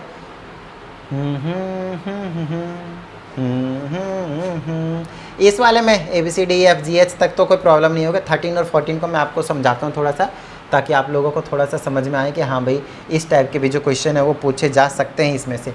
इसमें कहा जाता है P ना, ये x is such that this this this this this, मतलब P के बारे में कहा जाता है 3 है। अया कलर चेंज करो यार, कलर चेंज कर दो। 3 है ब्रैकेट में, 3x प्लस का 2 है, ग्रेटर देन 7x माइनस का 2 है, और x बिलोंग कर रहा है रियल नंबर पे। ये ना P के बारे में कहा जाता है कि P ये चीज़ है, मतलब यहाँ से एक सॉल्यूशन सेट निकलेगा जो कि P होगा, ठीक है, दूसरा एक और निकालते हैं। एक क्यू के बारे में भी कुछ कहा गया है, तो यहाँ से 4,4x माइनस का 15 और ये greater than equal to 3, 4x minus का 3, x बिलोंग्स टू इंटीजर, और इस वाले केस में x बिलोंग कर रहा है आपके पास इंटीजर से बिलोंग कर रहा है। ठीक है, क्यू है। Find the range of set P intersection Q and represent the number line. Number line पे रिप्रेजेंट करना हमारे लिए कोई बड़ी बात है नहीं। ये जो P इंटरसेक्शन Q बोला है ना, P इंटरसेक्शन Q, आई हाई मज़ा आ जाएगा सॉल्व करने के बाद, बहुत आसान सी चीज़ है। देखिए, इस इंटरसेक्शन का मतलब होता है कॉमन पोर्शन। तो हम क्या करेंगे, दो सेट बनाएंगे, पहला सेट और दूसरा सेट, दोनों में देख लेंगे, जो दोनों में आ रहा होगा उसको कुछ नया सेट बना के लिख देंगे और कुछ नहीं। तो आपको क्या करना है, आई हाई वापस आ जा बेटा। ठीक है, आपको क्या करना है, यहाँ से सिर्फ और सिर्फ इसको सॉल्व करना है। तो इसको सॉल्व करना हमारे लिए कोई बड़ी बात थोड़ी है। इससे इसको करेंगे तो 9x प्लस का 6 ग्रेटर देन, ये क्या आ जाएगा आपके पास 7x माइनस का 2, और x किससे बिलोंग कर रहा है, रियल नंबर से हो तो बाद में चेकआउट कर ही लेंगे। दो पहले 6 गायब करता हूँ तो 9x 7x माइनस 6 करेंगे दोनों साइड तो ये -8 बना लेगा। दूसरा 7x गायब करेंगे तो ये ग्रेटर देन था ना, अगर मैं 7x गायब करूँगा तो इधर 2x बना लेगा और ये गायब हो जाएगा -8। x से डिवाइड कर देंगे तो -4 से, तो x की वैल्यू क्या आ गई, -4 से ग्रेटर। दूसरा और सॉल्व कर लीजिए, यहाँ से दूसरा ये वाला सॉल्व कर देंगे, ये वाला, इसको भी फटाफट सॉल्व कर ही देता हूँ मैं, देख लीजिएगा अच्छे से, है ना, ताकि एक क्वेश्चन करा दो, ताकि इसी टाइप का ना एक और क्वेश्चन आपके पास 14 वो आप खुद ही कर लीजिएगा। इसे इसको मल्टीप्लाई कर देंगे, 4 चौके 16x माइनस का 15 चौके 60 ग्रेटर देन इक्वल टू 4 तिया 12x माइनस का 9, पहले मैंने मल्टीप्लाई कर दिया है। ठीक है ना। अच्छा, यहाँ पे मेरे पास क्या आ जाएगा, 60 गायब करता हूँ तो ये आ जाएगा 16x greater than equal to, दोनों साइड 60 ऐड करा होगा मैंने, तो इधर माइनस का 51 बच जाएगा, गलत, प्लस का 51 बचेगा बेसिकली, क्योंकि प्लस का 60 करेंगे ना। चलिए 12 और दोनों साइड सब्ट्रैक्ट कर दिए, इधर 4x बचेगा, ये गायब हो जाएगा, 51 हो जाएगा। तो x की जो वैल्यू आएगी ग्रेटर देन इक्वल 4 से डिवाइड कर दीजिए तो 51/4 आएगा, और इसको अगर मैं डिवाइड कर देता हूँ तो मेरे पास क्या आ जाएगा, और अगर मैं इसको डिवाइड कर देता तो मेरे पास आ जाएगा 4 से, 4 एकम 4, 4 तिया 12, 13 चौके 52 होता है, 12 पॉइंट समथिंग आएगा, 4 दूनी 8 आएगा ना, हाँ, तो 12 पॉइंट समथिंग आएगा। हमसे बोला है कि इंटीजर ही होना चाहिए, सिर्फ और सिर्फ इंटीजर आप ले सकते हैं। तो सिर्फ इंटीजर लेने के लिए x की वैल्यू क्या हो जाएगी, 12 से ग्रेटर, 12 भी हो सकता है और 12 से ग्रेटर भी हो सकता है, और ये जो x की वैल्यू ना, x से -4 और -4 से ग्रेटर भी हो सकता है। अब मेरी बात ध्यान से सुनिएगा, x पे कंडीशन लग गई, -4 से ग्रेटर होनी चाहिए, और x की वैल्यू ग्रेटर देन और इक्वल टू कितनी होनी चाहिए, 12 होनी चाहिए। तो ग्रेटर देन और इक्वल टू x की वैल्यू है क्या, x की वैल्यू की तरफ ही मुँह खोला, तो x की वैल्यू ग्रेटर देन और इक्वल टू कितनी होनी चाहिए, 12 होनी चाहिए। ये कहानी इंटीजर की वैल्यू है। अब दोनों में रियल और इंटीजर के बारे में थोड़ा सा समझाता हूँ, इसको रहने दीजिए यार, ऐसे सेट बना देता हूँ। ये -4 से शुरू होगा, कहाँ तक जाएगा, -इन्फिनिटी तक, या फिर आप ऐसे कह सकते हैं ग्रेटर है तो पॉजिटिव इन्फिनिटी तक जाएगा, सॉरी। तो पहला सेट P वाला सेट आपका ये बन गया, -4 से लेकर इन्फिनिटी तक, -4 से लेकर इन्फिनिटी तक चला जाएगा, क्योंकि x की वैल्यू -4 से ग्रेटर है, पॉजिटिव साइड जाएगा। दूसरा इसकी वैल्यू, इसमें इंटीजर ही बोला है तो इसमें आ जाएगा 12 से ग्रेटर, 12 से ग्रेटर सारे इंटीजर आ जाएंगे, तो ये आ जाएगा 12, फिर 13, फिर 14, फिर आ जाएगा 15, फिर आ जाएगा 16 एंड सो ऑन। ठीक है ना। तो इसमें आप सेट नहीं बना सकते, तो इसको आप ऐसे करके डॉट डॉट डॉट लगाकर ये वाला Q बोल देंगे, तो ये आपका P बन गया और ये आपका Q बन गया। अब इन दोनों में कॉमन पोर्शन क्या है आप देख लीजिए, तो -4 से इन्फिनिटी की तरफ जाएंगे तो 100% 12 से आगे के सारे मैच करेंगे, और इसमें भी 12 से आगे सारे मैच करेंगे। तो एक्चुअल में आंसर जो होगा वो होगा सेट Q, या फिर आप कह सकते हैं कि जो P इंटरसेक्शन Q निकल कर आएगा वो यही सारे आ जाएंगे, 12, 13, 14 एंड सो ऑन, क्योंकि दोनों में कॉमन पोर्शन क्या देखने को मिलेगा, यही देखने को मिलेगा, है ना। इसको आगे एक्सटेंड करूँगा, -4, -3, -2, -1, 0, 1 2 3 4 5 6 से, अच्छा इनके बीच के वैल्यूज़ हो सकते थे, लेकिन उसके बीच की वैल्यूज इनके बीच में नहीं है, क्योंकि ये इंटीजर है, और रियल नंबर में डेसिमल वाले भी हो सकते हैं, फ्रैक्शन सब कुछ आ सकता है, तो वो हम ले नहीं सकते, जो दोनों में वही लेना है। तो P इंटरसेक्शन Q ये निकल कर आ जाएगा। आई होप ये वाला क्वेश्चन आपको बहुत ही अच्छे तरीके से क्लियर हो गया होगा, तो ज़्यादा टेंशन लेने की कोई ज़रूरत नहीं है ना। आइए आगे बढ़ते हैं। अरे यार, ठीक है, और इसको थोड़ा सा बड़ा कर देते हैं, और हमने आपको करा दिया क्वेश्चन नंबर 14 तक। 15 हो गया, 16 हो गया, 17 हो गया, 15, 16, 17। ये जो क्वेश्चन है आपके पास वो बहुत ही ज़्यादा आसान से क्वेश्चन है, और ये जो क्वेश्चन है वो आपके पास बेस्ड है जीएसटी के ऊपर। अगेन अभी जीएसटी के मैंने आप लोगों को 2 क्वेश्चन कराए, एक तो टेबल वाला सबसे ज़्यादा इंपॉर्टेंट, नॉर्मल वाले भी क्वेश्चन इंपॉर्टेंट है, ऐसा नहीं है कि इंपॉर्टेंट नहीं है, बट हाँ आपको सबसे ज़्यादा इंपॉर्टेंट क्या समझना है, टेबल वाला। अब इसमें कहा जाता है a manufacturer sells a TV to a dealer for 18,000 and the dealer sells it to a consumer at a profit of 1500 if sales are intra state, मतलब within the same state वाली कहानी है। और ये तो बिल्कुल बच्चों वाली क्वेश्चन पूछा है, बच्चों वाली। इस टाइप के क्वेश्चन पता ही नहीं मैंने आप लोगों को कितने करा दिए, है ना। एक बार ट्राई करना, ये वाला क्वेश्चन बहुत ही आसान है, बहुत ज़्यादा आसान है।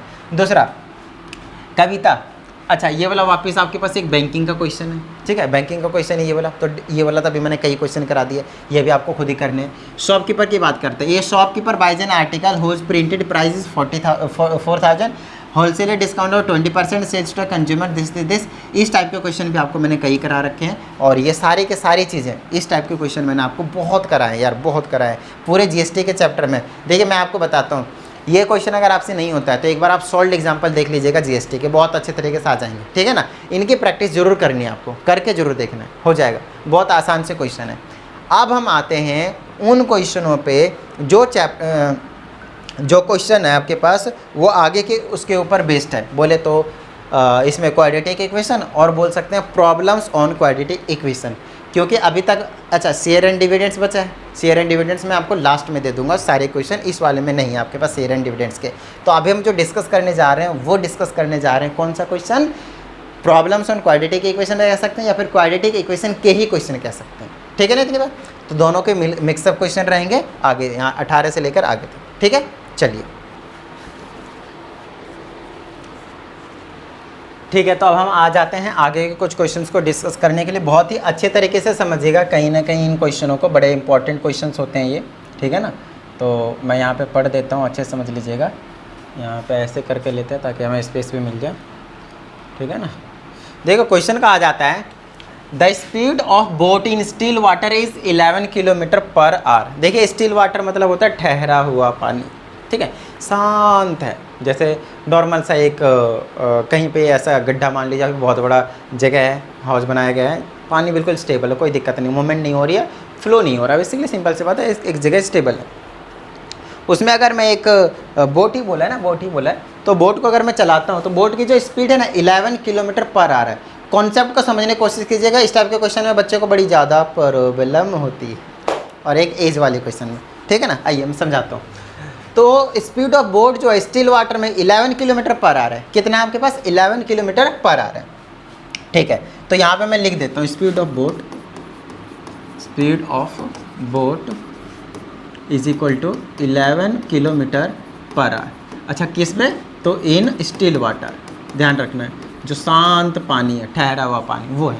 दूसरी चीज़ आगे हमसे कहा जाता है it can go 12 kilometre upstream and return downstream to the original point in 2 hours and 45 minutes। उसके बाद हमसे कहा जाता है find the speed of the stream, find the speed of the stream.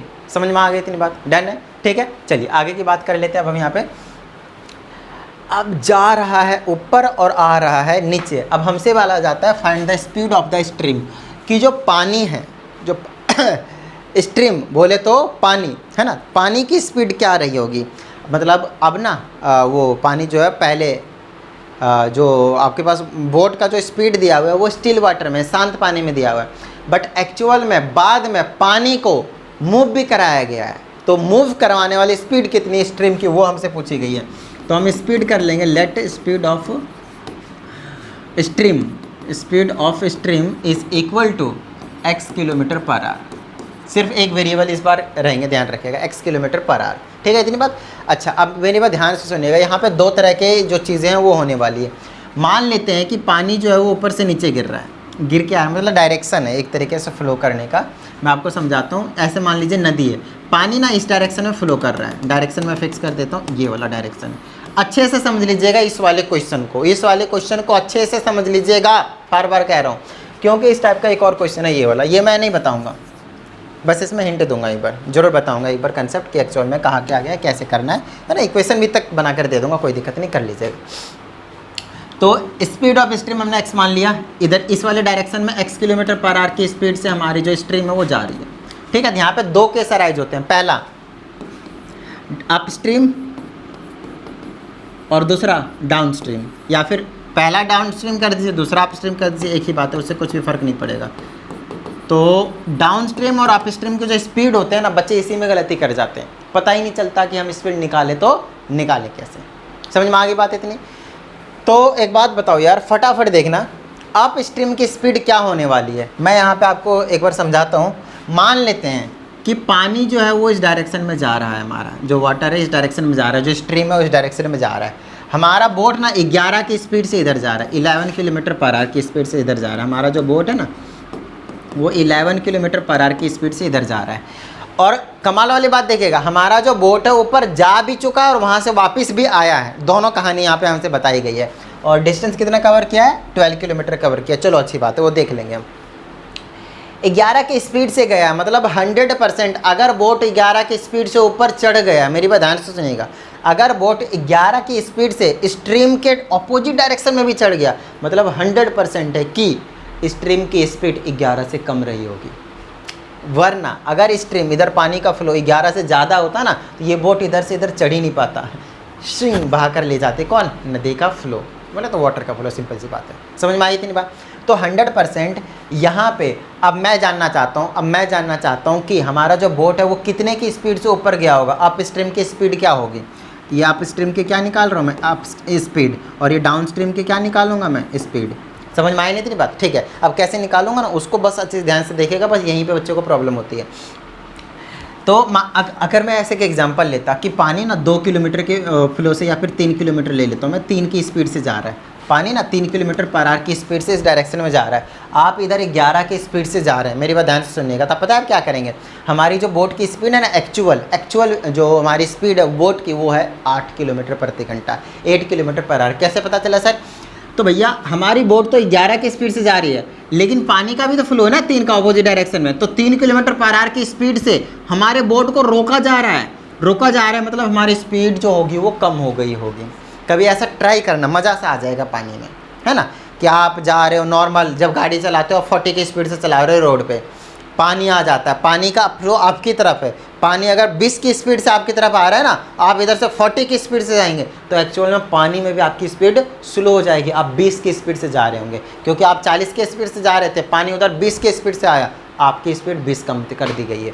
तो यहाँ से 3 कम कर दिया, तो एक्चुअल में इसकी स्पीड कितना है? 8 किलोमीटर पर आवर। कैसे निकाला? 11 में से 3 माइनस करा, 3 को हमने एक्स सेलेक्ट करा, क्योंकि अभी हमें पता ही नहीं कितना है। तो 11 minus x kilometre per our होगी अप स्ट्रीम की स्पीड। और डाउन स्ट्रीम की क्या होगी? 11 की स्पीड तो बोट की है, 3 की पानी की, दोनों सेम डायरेक्शन में होता है, जुड़ जाते हैं। तो 11 + 3 14 बोल सकता हूँ मैं, 11 + x, क्योंकि 3 नहीं है पता है ना, तो 11 + x हो गया।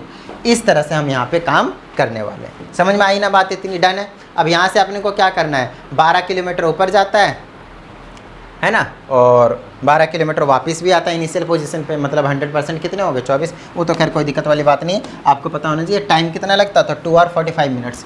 तो पहले एक तो टाइम भी देख लेंगे, कोई टेंशन वाली बात नहीं है। तो हमारा टारगेट क्या रहेगा पता है? ये रहेगा अप स्ट्रीम टाइम, क्योंकि टाइम दे रखा होगा ना, तो हमेशा आप ऐसे करेंगे अप स्ट्रीम टाइम अपॉन में, और आ जाएगा down stream time, down stream, up stream और डाउन स्ट्रीम टाइम। ये क्या कर दिया रे, इसके जगह टाइम लिख दिया जाए। Time is equal to 2 hour 45 minutes, 2 hour 45 minutes. अब इनके यूनिट अलग अलग है, तो सेम करके ऐड करने पड़ेंगे, ध्यान रखिएगा। अब आप स्ट्रीम का टाइम कैसे निकलता है आपको पता है? स्पीड इज इक्वल टू क्या होता है? डिस्टेंस अपॉन में टाइम। तो टाइम का फॉर्मूला क्या निकलेगा? डिस्टेंस अपॉन में स्पीड।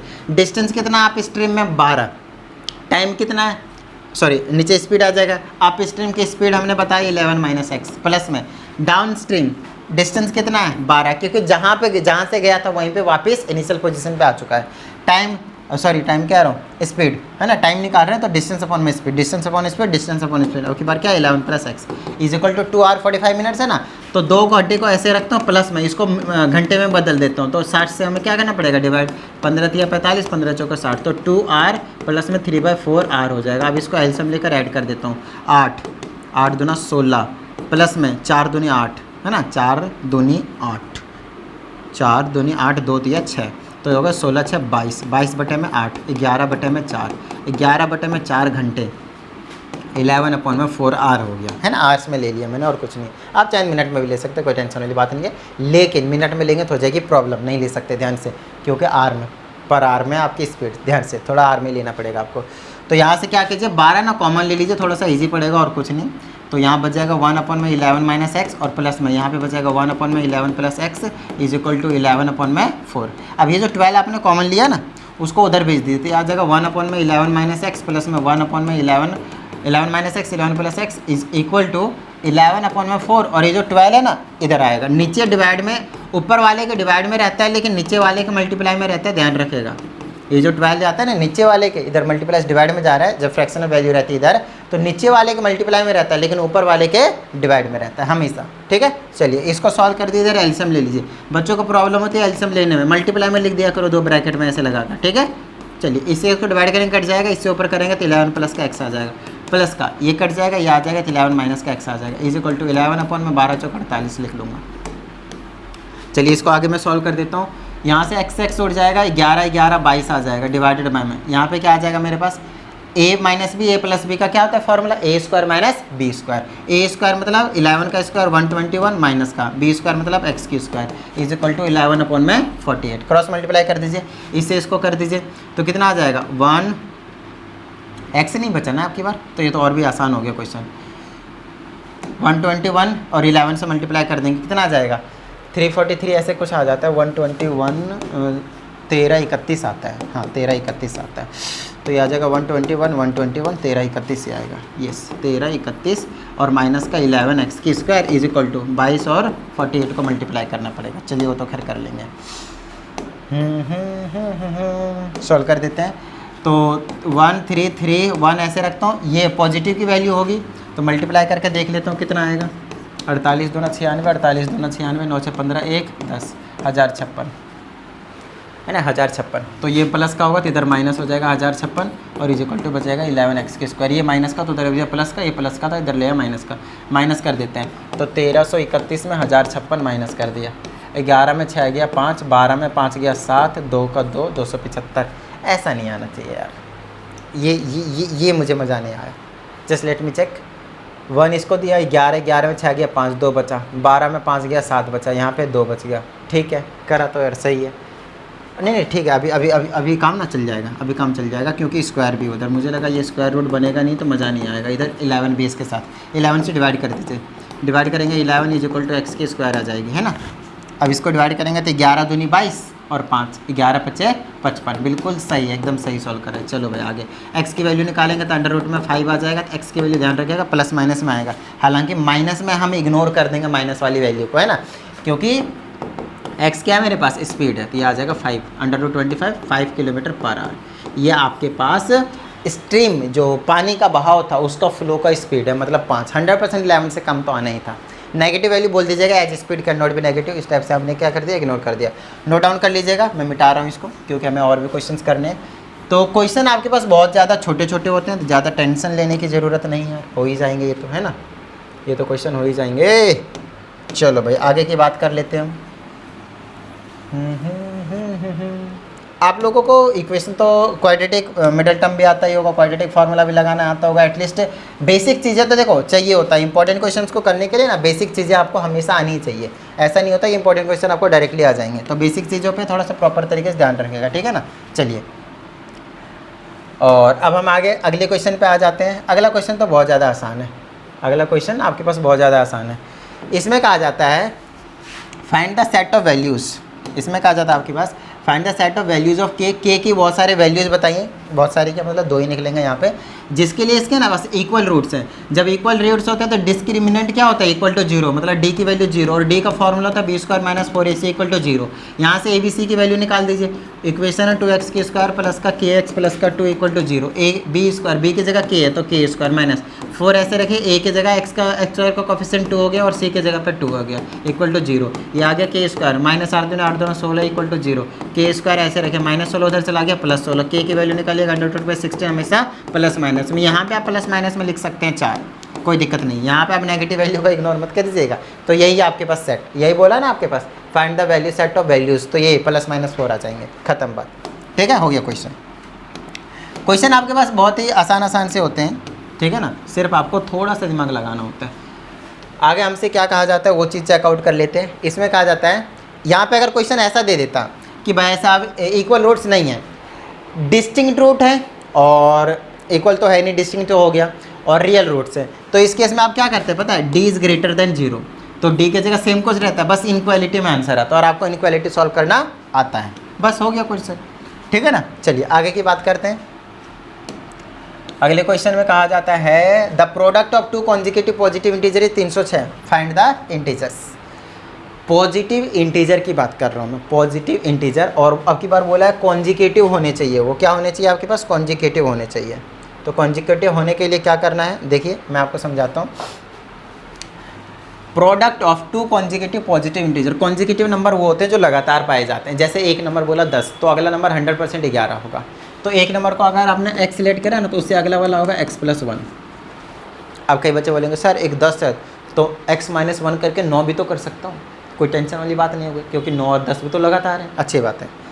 आओ सारा दिमाग जो लगाया वो यहाँ पे टिका हुआ है, पॉजिटिव इंटीजर। एक नंबर को आपने x बोला जिसको मैंने बोला 1, या फिर है ना पॉजिटिव इंटीजर बोला वैसे भी, तो 1 में से 1 माइनस करेंगे तो क्या हो जाएगा 0, तो हम पॉजिटिव के साइड नहीं नेगेटिव के साइड चले जा रहे हैं। समझ में आ रही बात, 0 आपको पॉजिटिव नेगेटिव में कंसिडरेशन नहीं होता है, जिसकी वजह से आप माइनस वाला वैल्यू नहीं लेंगे, प्लस वाला लेंगे। एक x होगा, दूसरा क्या होगा x+1 होगा।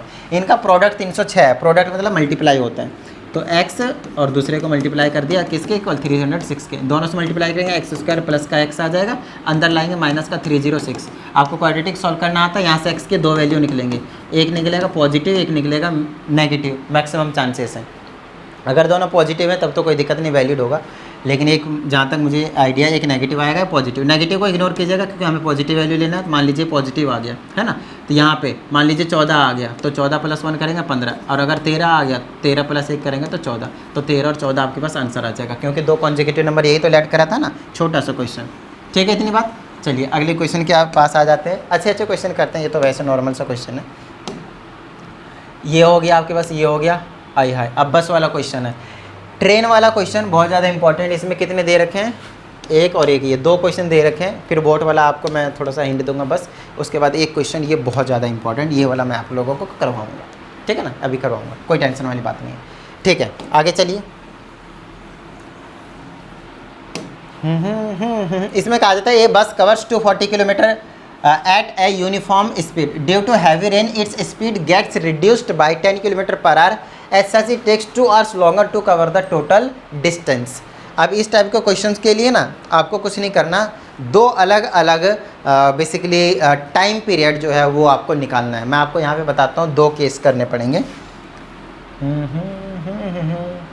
एक बस है जो 240 किलोमीटर मतलब 240 किलोमीटर जो डिस्टेंस है उसको कवर करता है, ए से लेकर बी तक, ए से लेकर बी तक। ठीक है, तो केस 1 समझिएगा, केस 1। केस 1 के केस में आपके पास जो डिस्टेंस है वो ऑफकोर्स 240 किलोमीटर फिक्स है। ठीक है, अब हमसे कहा जाता है इसमें the bus covers 240 due to heavy rain its speed gets 10 km/h reduce. तो इसकी स्पीड नहीं पता ना तो आप लेट कर लेंगे, let speed is equal to x km/h। तो 10 की स्पीड कम हो गई तो बाद को, वो सेकंड का केस है, हमने स्टार्टिंग का केस यही लिया हुआ है, तो यहाँ से टाइम निकालेंगे, क्या होगा, स्पीड अपॉन में डिस्टेंस अपॉन में स्पीड होता है ना, तो यह आ जाएगा डिस्टेंस अपॉन में स्पीड हो जाएगा। डिस्टेंस कितना है आपके पास 240, स्पीड कितना हो जाएगा आपके पास x। ठीक है ना, डिस्टेंस अपॉन में स्पीड, ये आपके पास टाइम हो गया, और ये हो गया टाइम नंबर 1, क्योंकि ये क्या है केस नंबर 1। अब केस 2 में आपको चेंजेस लाने, बिना चेंजेस वाले केस 1 बनाने, और चेंजेस करने के बाद केस 2 बनाने। अब चेंज क्या क्या हो रहा है वो देखेगा। डिस्टेंस फिक्स है वही 240 km/h, ठीक है ना, 240 km/h कह रहा हूँ, डिस्टेंस सिर्फ 240 किलोमीटर। स्पीड में चेंज किया गया, x माइनस का 10 हो गया, 10 km/h किया, क्या कर रेन की वजह से कम हो गया, तो टाइम क्या होगा, अब के बाद टाइम नंबर 2 होगा। डिस्टेंस तो वही रहेगा लेकिन स्पीड चेंज हो गया, स्पीड हो गया x माइनस का 10, तो ये आपकी बार नया वाला टाइम है, ये r में निकलेगा बेसिकली। ये वाला जो टाइम निकाला ना वो r में निकलेगा, नो डाउट, km/h में था ना इसीलिए। अब हमारे पास 2 टाइम हो चुका है, अच्छे से देख लीजिए, टाइम नंबर 1 और ये बन गया आपके पास टाइम नंबर 2। ठीक है, अब इन दोनों टाइम को हमें सॉल्व करना है। कुछ कंडीशन दिए हैं कि कितना टाइम लग रहा है, 2 घंटा ज़्यादा। तो जो सेकंड वाला टाइम है वो 100% पहले के मुकाबले में 2 आवर्स ज़्यादा है। तो यहाँ पे जो इक्वेशन बनेगा ना वो ये बनेगा, T2 is equal to T1 plus का 2 आवर। मेरा कहने का मतलब ये है कि अगर T1 को 3 घंटे लगते होंगे तो T2 को 100% 5 घंटे लग रहे हैं, क्योंकि 2 घंटे वो क्या ले रही है, ज़्यादा, क्योंकि बस की वजह से स्पीड क्या हो गई, कम हो गई है। स्पीड ज़्यादा हो जाएगी तो टाइम कम लेगी, सिंपल सी बात है। तो जब तक मैं T1 में 2 जोड़ूंगा नहीं, 2 घंटे जोड़ूंगा नहीं, तब तक वो T2 के बराबर आएगा नहीं। मैं T1 और T2 को बराबर ही तो रखना चाह रहा हूँ। बराबर तो तभी आएगा ना जब T1 में 2 आवर्स जोड़ेंगे। कई बार यहाँ पे बच्चे मिस्टेक करते हैं कि सर T2 बाद में ज़्यादा टाइम लगा, T2 में +2 करेंगे, गलत बात। अच्छे से थोड़ा सा दिमाग लगा के, ठीक है ना इतनी बात। चलिए, तो T2 हमारा कितना निकला था, 240 डिवाइडेड बाय में x माइनस का 10 इज इक्वल टू, इसके जगह क्या निकला था, 240 डिवाइडेड बाय में सिंपल x और ये प्लस का 2 आवर्स। इसको अंदर लाइए, x वाले टर्म्स को एक साथ कीजिए और सॉल्व करना आगे आपको। माइनस का 240 डिवाइडेड बाय में x और ये इज इक्वल टू में 2 बचेगा। यहाँ से 240 कॉमन ले लीजिए, x माइनस का 10 बचेगा, माइनस का 1/x बचेगा, और जो 240 कॉमन आया उधर जाकर 2 के नीचे चला जाएगा 240। क्या आप यहाँ से अभी जैसे मैंने सॉल्व करना सिखाया ऊपर मोटर बोट वाला, वैसे आप इसको सॉल्व करेंगे? नहीं तो इस टाइप के क्वेश्चन तो मैंने आपको बहुत करवाए हुए है ना। तो यहाँ से सॉल्व करके आपको एक क्वाड्रेटिक इक्वेशन बनेगा। क्वाड्रेटिक इक्वेशन को सॉल्व करेंगे तो x के 2 वैल्यू आएंगे, एक आएगा पॉजिटिव का, एक आएगा नेगेटिव का। x क्या था, स्पीड था, speed of the bus, that can not be negative, तो आप सिर्फ पॉजिटिव वाली वैल्यू को कंसिडरेशन में ले लेंगे। समझ में आ गई बात, डन है, ठीक है। चलिए अब दूसरा वाला देखिएगा। दूसरा वाला भी बिल्कुल सेम ही रहेगा, सेम ही क्वेश्चन होगा, यही वाला इसी टाइप का क्वेश्चन होगा, बट फिर भी आपको थोड़ा सा देता हूँ। यहाँ पे कहा जाता है an express train takes 1 hour less. अब की बार टाइम कम लिया जा रहा है, मतलब 100% स्पीड बढ़ाई गई है। केस 1 केस 2 कर देंगे, ठीक है ना। लेस देन पैसेंजर ट्रेन, तो यहाँ पे 2 ट्रेन है, एक तो एक्सप्रेस ट्रेन है ना, और एक्सप्रेस है और एक है पैसेंजर। 2 ट्रेन है आपके पास, एक पैसेंजर है और एक एक्सप्रेस ट्रेन है, ठीक है। अब हमसे इसमें क्या कहा जाता है वो चीज़ देख लेते हैं। An express train takes 1 hour less than a passenger train to travel 130 kilometre distance from Mysore to Bangalore. तो ये रहा मैसूर और ये रहा आपके पास बेंगलोर। ये कर्नाटका, मैसूर, बेंगलोर सब वहीं की बात कही जा रही है यार, कहीं हमारी तरफ भी आओ। चलो कोई बात नहीं, यहाँ से लेकर यहाँ तक 132 किलोमीटर का जो डिस्टेंस है उससे कवर किया जा रहा है, ठीक है।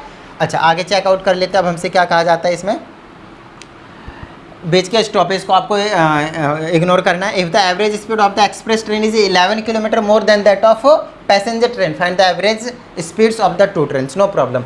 हमसे यहाँ पे एक कंडीशन दे भी गया है कि जो पैसेंजर ट्रेन के मुकाबले एक्सप्रेस ट्रेन है वो ज़्यादा तेज़ भागती है, मगर इसका मतलब ये है कि इसकी स्पीड अगर x किलोमीटर पर आवर है, जो कि आपको लेट करनी पड़ेगी, let the speed of passenger train भी x kilometre per hour, then speed of express train will be equal to x plus कितना, 11 ज़्यादा है ना, 11 plus x kilometre, x plus 11 kilometre per hour. ये स्पीड आपको पता है।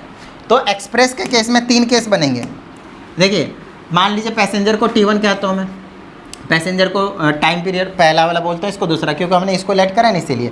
तो केस 1 में आ जाएगा डिस्टेंस कितना रहेगा, 132 किलोमीटर सेम है। स्पीड कितना हमने लेट कर लिया, x किलोमीटर सेम, अभी जो क्वेश्चन कराया वही है, कुछ अलग नहीं है। तीसरा टाइम निकालेंगे, टाइम होता है डिस्टेंस अपॉन में स्पीड, तो डिस्टेंस होगा 132 बाय में x, ये T1 निकल गया। यहाँ से T2 निकालेंगे तो ऑफकोर्स डिस्टेंस वही फिक्स रहा 132 किलोमीटर। ये केस 1 हो गया, केस 2 हो गया। दूसरा स्पीड कितना हो गया आपके पास, डिस्टेंस अपॉन में स्पीड, तो स्पीड पहले देख लीजिए x प्लस में 11 है ना, स्पीड वैसे ही रहेगा 11 किलोमीटर पर आवर, ठीक है, स्पीड हो गया। अब टाइम तो ये T2 रहेगा, तो डिस्टेंस अपॉन में स्पीड, डिस्टेंस अपॉन में स्पीड, बिल्कुल सेम क्वेश्चन नहीं बन गया। अब इन्होंने बोला है कि बाद का जो टाइम है 1 घंटा कम है, तो 100% T2 will be equal to T1 में से जब 1 घंटा क्या करेंगे, कम करेंगे। पहले 2 घंटे ज़्यादा ले रही थी, अब पहले के मुकाबले 1 घंटा कम ले रही है, बस वही तो क्वेश्चन है इसमें। सिर्फ 2 केस बनाने हैं आपको और कुछ नहीं। T2 और T1 की वैल्यू पुट करेंगे, 132 कॉमन लेंगे, हमारा काम बन जाएगा। T2 कितना है, 132 अपॉन में x प्लस 11, इसको अंदर लाऊंगा तो माइनस का हो जाएगा, और T1 की जगह 132 बाय में x है, इज इक्वल टू में -1 बचेगा, ध्यान रखेगा। 132 कॉमन ले लीजिए, 1 अपॉन में x प्लस 11 माइनस 1 अपॉन में x is equal to -1 upon में 132 आ जाएगा। जो कॉमन जाएगा तो डिवाइड में चला जाएगा। सॉल्व कीजिएगा, क्वाड्रेटिक बनेगा। क्वाड्रेटिक से सॉल्व कीजिएगा, x के 2 वैल्यू आएंगे, एक पॉजिटिव एक नेगेटिव, क्योंकि स्पीड है तो नेगेटिव नहीं हो सकता, सिर्फ आप पॉजिटिव वैल्यू लेंगे, ठीक है इतनी बात, डन है। चलिए आगे की बात कर लेते हैं हम।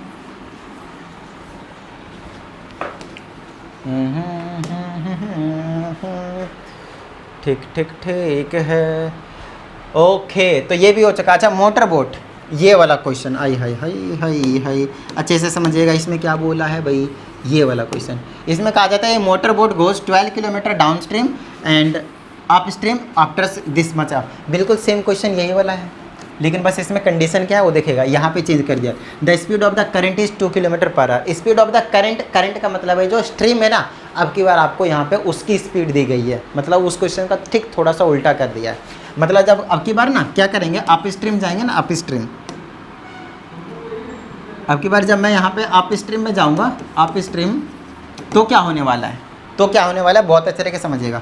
स्विंग स्विंग, ये वाला, ये स्ट्रीम है, स्ट्रीम की स्पीड है 2 किलोमीटर पर आवर, और हमें बोट नहीं पता होगा। अगर अप स्ट्रीम करेंगे तो बोट का एक्स हो जाएगा, है ना, बोट। तो 100% आपकी बार बोट की स्पीड ज़्यादा होगी तभी ऊपर चढ़ रही होगी, तो ज़्यादा में से कम माइनस करते हैं, ध्यान रखेगा। उस टाइम पे बोट की स्पीड दे रखी थी 11 ऊपर वाले क्वेश्चन में, तो 11 माइनस इसका जो माना था हमने उसको लेस करा था, बट अब की बार क्या करना पड़ेगा, दिस, हाँ फिर से वही करना पड़ेगा और कुछ अलग नहीं है, फिर से वही करना पड़ेगा। इसकी स्पीड 100% क्या रहेगी, बोट की, आपके पास बोट की निकालनी है ना, find the speed of the boat in still water, देखा, बोला ना, बिल्कुल सही बात। तो आप लेट करेंगे पहले इस केस में, let the speed of the boat in still water is equal to x kilometre per hour. तो 11 माइनस 2 हो जाएगा अप स्ट्रीम में, 11 माइनस का 2 हो जाएगा ना अप स्ट्रीम में, 11 माइनस का 2 अप स्ट्रीम में हो जाएगा। अच्छा 11 तो है ही नहीं यार, सॉरी सॉरी सॉरी सॉरी, ऊपर वाला x 11 ले लिया, x माइनस का 2, x माइनस का 2 हो जाएगा पर किलोमीटर। अप स्ट्रीम में स्पीड यही तो रहेगी, कोई टेंशन वाली तो बात नहीं है, ठीक है ना। डाउन स्ट्रीम में यही सेम चीज़ क्या हो जाएगी, प्लस हो जाएगी किलोमीटर पर आवर। अब दोनों की स्पीड पता है आपको, अब क्या करना है, दोनों का टाइम आपको 4.5 घंटे है, तो कोई टेंशन वाली बात थोड़ी है यहाँ पे, है ना, 4.5 घंटे है, तो पहला टाइम लगेगा, दूसरा टाइम लगेगा आने जाने का, इज इक्वल टू 4.5 घंटे। 4.5 घंटे को आप 9/2 कर सकते हैं, मिक्स फ्रैक्शन तोड़ दीजिएगा, है ना, 9/2 आ जाएगा। पहला टाइम का डिस्टेंस, डिस्टेंस कितना लिया, फिर से 12 किलोमीटर है। टाइम नंबर 1 जब ओके, तो बैटरी शट डाउन हो गई थी और मैंने यहाँ पे सॉल्व भी कर दिया था, मैंने आप लोगों को बता दिया था, मैंने चेक कर लिया कि कहाँ तक बना हुआ है। तो T1 T2 दोनों को ऐड करेंगे, दोनों के टाइम को, तो टोटल जाना और आने का तो 9/2 आवर्स आ जाएगा, क्योंकि मिक्स फ्रैक्शन को तोड़ देंगे ना, इसीलिए, ठीक है। अच्छा T1 क्या था कि भैया जाने का टाइम कितना लग रहा है, अप स्ट्रीम वाला ही तो है, तो डिस्टेंस अपॉन में स्पीड से टाइम निकाल सकते हैं। डिस्टेंस जाने का 12, टाइम स्पीड आपको बता दिया x माइनस 2 था, उसके बाद ये हो गया आपके पास डाउन स्ट्रीम का 12 अपॉन में स्पीड उसी का, और 9/2 यहाँ से सॉल्व करेंगे तो आपको x की वैल्यू मिल जाएंगे, अब मोज लीजिएगा, ठीक है। चलिए, और x की वैल्यू 2 आएंगे, पॉजिटिव नेगेटिव, तो उसका ध्यान रखेगा। ऑफकोर्स हम नेगेटिव वैल्यू इग्नोर मारेंगे, है ना, पता है ना क्यों, क्योंकि स्पीड है, स्पीड नेगेटिव में नहीं हो सकता। अब एक लास्ट क्वेश्चन पे आते हैं, बहुत ज़्यादा इंपॉर्टेंट, अच्छे से समझ लीजिएगा इस वाले क्वेश्चन को, ठीक है ना। एज वाले क्वेश्चन में वैसे ही प्रॉब्लम होती है जैसे up stream down stream boat वाले में, इस टाइप के क्वेश्चन में प्रॉब्लम होती है बच्चों को। इसमें कहा जाता है 1 ईयर एगो, 1 साल पहले की बात है। अब 1 साल पहले की क्या बात है भाई, तो 1 year ago a man was 8 times old as his son, now his age is equal to the square of his son, represent the situation in the form of a quadratic equation. दूसरा, solve the equation to find their present ages. तो सबसे पहले आपको ना late ही कर लेना है, late कर लेना है प्रेजेंट एजेस, ठीक है ना। प्रेजेंट एजेस क्या होने वाला है, वैसे इसमें 1 ईयर एगो बोला है, तो हम सबसे पहले वही लेट कर लेंगे, लेट देयर्स एज वॉज, क्या कर लेंगे, X, a man was 8 times as old as his son 1 year ago, है ना। तो अभी प्रेजेंट एज ही लेट कर लेता हूँ मैं थोड़ी देर के लिए। वैसे देखिए यहाँ पे आप कोशिश कीजिएगा, क्योंकि क्वाड्रेटिक वाले चैप्टर्स हैं उसमें वेरिएबल को हम एक ही रखने की कोशिश करेंगे हमेशा, है ना। इसमें और भी कुछ बोला है, now his age is equal to the square of his son's age, son's age, ठीक है ना, सन्स एज, ठीक है। तो यहाँ पे 2 का हमें लेट करने की जरूरत पड़ेगी, तो लेट कर लेंगे, let the present age of son is equal to x years. मैं आपको समझाता हूँ कैसे करना है। हमने सन का जो प्रेजेंट एज है वो हमने x ईयर, देखिए यहाँ पे तो आपके पास एक ही क्वेश्चन मैंने अभी इसमें इंक्लूडेड है, तो कोई टेंशन नहीं लेना आपको। आपको क्या करना है, अगर एज वाले क्वेश्चन में ज़्यादा प्रॉब्लम होती है, तो मैंने करवा तो सारे रखे हैं क्वेश्चन बुक के एक्सरसाइज के सॉल्व एग्जाम्पल के, तो वहाँ से 2-3 क्वेश्चन को आप और प्रैक्टिस कर सकते हैं अच्छे से, ठीक है ना। प्रेजेंट एज लेट कर लिया मैंने सन का कितना, x ईयर्स, तो present age same, present age of उसका जो फादर होगा, है ना, जो पर्सन होगा मैन का, फादर की जगह मैन लिख दीजिए, है ना, वो कितना हो जाएगा, क्योंकि अब बोला now his age is equal to the square of his son, तो उसके एज उसके जो सन थे उसके एज के स्क्वायर के इक्वल है, मतलब एक्स स्क्वायर ईयर्स है। मतलब अगर बेटा 5 साल का है तो 5 का स्क्वायर 25 साल का उसका पिताजी है, मैन है, ठीक है, मैन, फादर की जगह मैन कर लीजिए, ठीक है इतनी बात। चलिए अब आगे की बात करते हैं। ये तो प्रेजेंट एज की कहानी होगी, ये दोनों की क्या है, प्रेजेंट एज। हमसे प्रेजेंट एज ही कैलकुलेट करना है, हमारा टारगेट क्या होगा, एक्स की वैल्यू निकालना है, यहाँ पे पुट कर देना, हमारा निकल गया, ठीक है, प्रेजेंट एज। अभी सबसे पहले रिप्रेजेंट करना है, उसमें यहाँ पे बोला गया 1 ईयर एगो, तो यहाँ पे लिखेंगे हम 1 ईयर एगो, तो 1 साल पहले की बात है। 1 साल पहले सन की एज कितनी होगी, सन की एज कितनी होगी, ऑफकोर्स दोनों में से 1 साल कम हो जाएगी, तो son's age will be equal to X minus 1 year, X minus 1 year, है ना। और उसकी जो मैन से एज होगी, मैन की जो एज होगी वो जितनी अभी है उसमें से भी 1 साल क्या होगी, कम होगी। 1 साल पहले की अगर बात करें तो ये उनके 1 साल पहले की एज होगी। 1 साल पहले की एज में बोला गया ए man was 8 times old as his सन। इसमें कहा गया है कि जो 8 साल पहले की कहानी है वो क्या है, जो मैन है यहाँ पे अकॉर्डिंग टू क्वेश्चन आप डाल देंगे, जो मैन की एज है वो 8 टाइम्स है उसके सन के, जो मैन की एज है वो 8 टाइम्स है उसके सन के, जो मैन की एज है वो 8 टाइम्स है उसके सन के। जब तक सन में आप 8 से मल्टीप्लाई नहीं करेंगे तब तक फादर की एज नहीं आएगी, इस बात का आपको ध्यान रखना है। तो यहाँ आ जाएगा एक्स की square minus 1 is equal to 8x और माइनस का 8। अब अंदर ले आइए सबको, एक्स स्क्वायर माइनस 1 माइनस का 8x और ये प्लस का 8 आ जाएगा इक्वल टू 0, साइन चेंज करके अंदर ले आए हम, ठीक है ना। चलिए ये आ जाएगा एक्स की स्क्वायर माइनस का 8x और इसको सॉल्व करेंगे तो माइनस का 7 आएगा, शायद गलत बात, प्लस का 7 आएगा इक्वल टू 0। अब इसको सॉल्व कर देते हैं तो मेरे पास कितना आ जाएगा, एक्स की स्क्वायर माइनस का 7x माइनस का 1 और क्या आ जाएगा 1x बेसिकली और प्लस का 7 इक्वल टू 0। आप चाहें तो क्वाड्रेटिक फार्मूला का यूज़ कर सकते हैं। x कॉमन लीजिए, x माइनस का 7 आएगा, माइनस 1 कॉमन लीजिए, x माइनस का 7 आएगा। जिसको नहीं आता जाकर बेसिक चीज़ें देखें भाई, क्योंकि डायरेक्टली आप इंपॉर्टेंट क्वेश्चन करने नहीं लग सकते, तो ध्यान रखना है, ठीक है ना, ये चीज़ है। ओके तो x माइनस 7, अब यहाँ पे एक ट्विस्ट आएगा, देखिएगा यहाँ से x की 2 वैल्यू निकल कर आ रहे हैं, एक 7 आ रहा है, दोनों को इक्वल टू 0 रखूँगा ना मैं, x माइनस 7 को equal to 0 according to 0 product rule, याद आया ना। तो यहाँ से x की वैल्यू 7 आएगी, x की वैल्यू 1 आएगी, तो x के तो 2 वैल्यू निकल कर आ गए, x के तो 2 वैल्यू निकल कर आ गए ना आपके पास। अब चीज़ों को समझिएगा यहाँ पे कि एक्चुअल में कहा क्या जा रहा है। एक तो इक्वेशन बनाने के लिए बोला गया था, तो इक्वेशन हमने ये चीज़ बना दिया, तो इक्वेशन तो हमारा पहले से बनकर तैयार है, कोई दिक्कत वाली बात नहीं है, हमने इक्वेशन बना दिया। अब इसको सॉल्व करना था या फिर ऐसे रिप्रेजेंट करना था, तो आप इस यहाँ पे भी छोड़ सकते थे, कोई टेंशन वाली बात नहीं है। लेकिन हमें सॉल्व करके x की वैल्यू निकालनी थी, उसके उनके प्रेजेंट एजेस निकालने थे। देखिए x के 2 वैल्यू आए हैं, तो हम यहाँ पे आएंगे, ध्यान से समझिएगा, यहाँ पे आएंगे, कंसीडर, यहाँ पे अगर मैं बोलता हूँ कि x की वैल्यू थोड़ी देर के लिए 1 लेता हूँ, तो सुनिएगा सन की जो एज होगी, सन्स की जो एज होगी वो कितनी होगी, 1 साल 1 ईयर, ठीक है। अब उसकी मैंस की एज निकालते, उसके पिताजी की एज कितनी होगी भैया बताइएगा ज़रा, कितनी एज होगी उसके पिताजी, एक्स की स्क्वायर मतलब 1 का स्क्वायर, वो भी कितना होगा 1 साल का। क्या ये कभी भी पॉसिबल है, क्या ये कभी भी पॉसिबल है कि son and father's age can be same, गलत बात। तो अब एक्स की वैल्यू 1 को आप इग्नोर बोलेंगे, यही चीज़ बोलकर कि father and sons can not have same age, ठीक है। So consider x is equal to 7 years, x is equal to 7 years, है ना। तो आप यहाँ पे आप बोल सकते हैं कि सन की जो एज होगी वो होगी 7 साल, ठीक है। और दूसरा मैंस की जो एज होगी, बोले तो फादर की जो एज होगी, है ना, मैंस की जो एज होगी वो कितनी आ जाएगी, 7 का स्क्वायर, देख लीजिए 7 का स्क्वायर परसेंटेज बोला था ना, तो 49 ईयर्स हो जाएगी। समझ में आ गई होगी बात, आई होप सो। तो उम्मीद करता हूँ अभी तक की सारी चीज़ें जो समझाई गई हैं आप लोगों को वो समझ में आ गए होंगे, और अगर ऐसा है तो फटाफट वीडियो को लाइक कर दीजिए। साथ ही अगर आप इस चैनल पे एक नए स्टूडेंट हैं तो चैनल को सब्सक्राइब करके बेल आइकन को जरूर प्रेस कीजिएगा। चलिए मिलते हैं अगली वीडियो में, प्रैक्टिस करते रहिएगा। जय हिंद।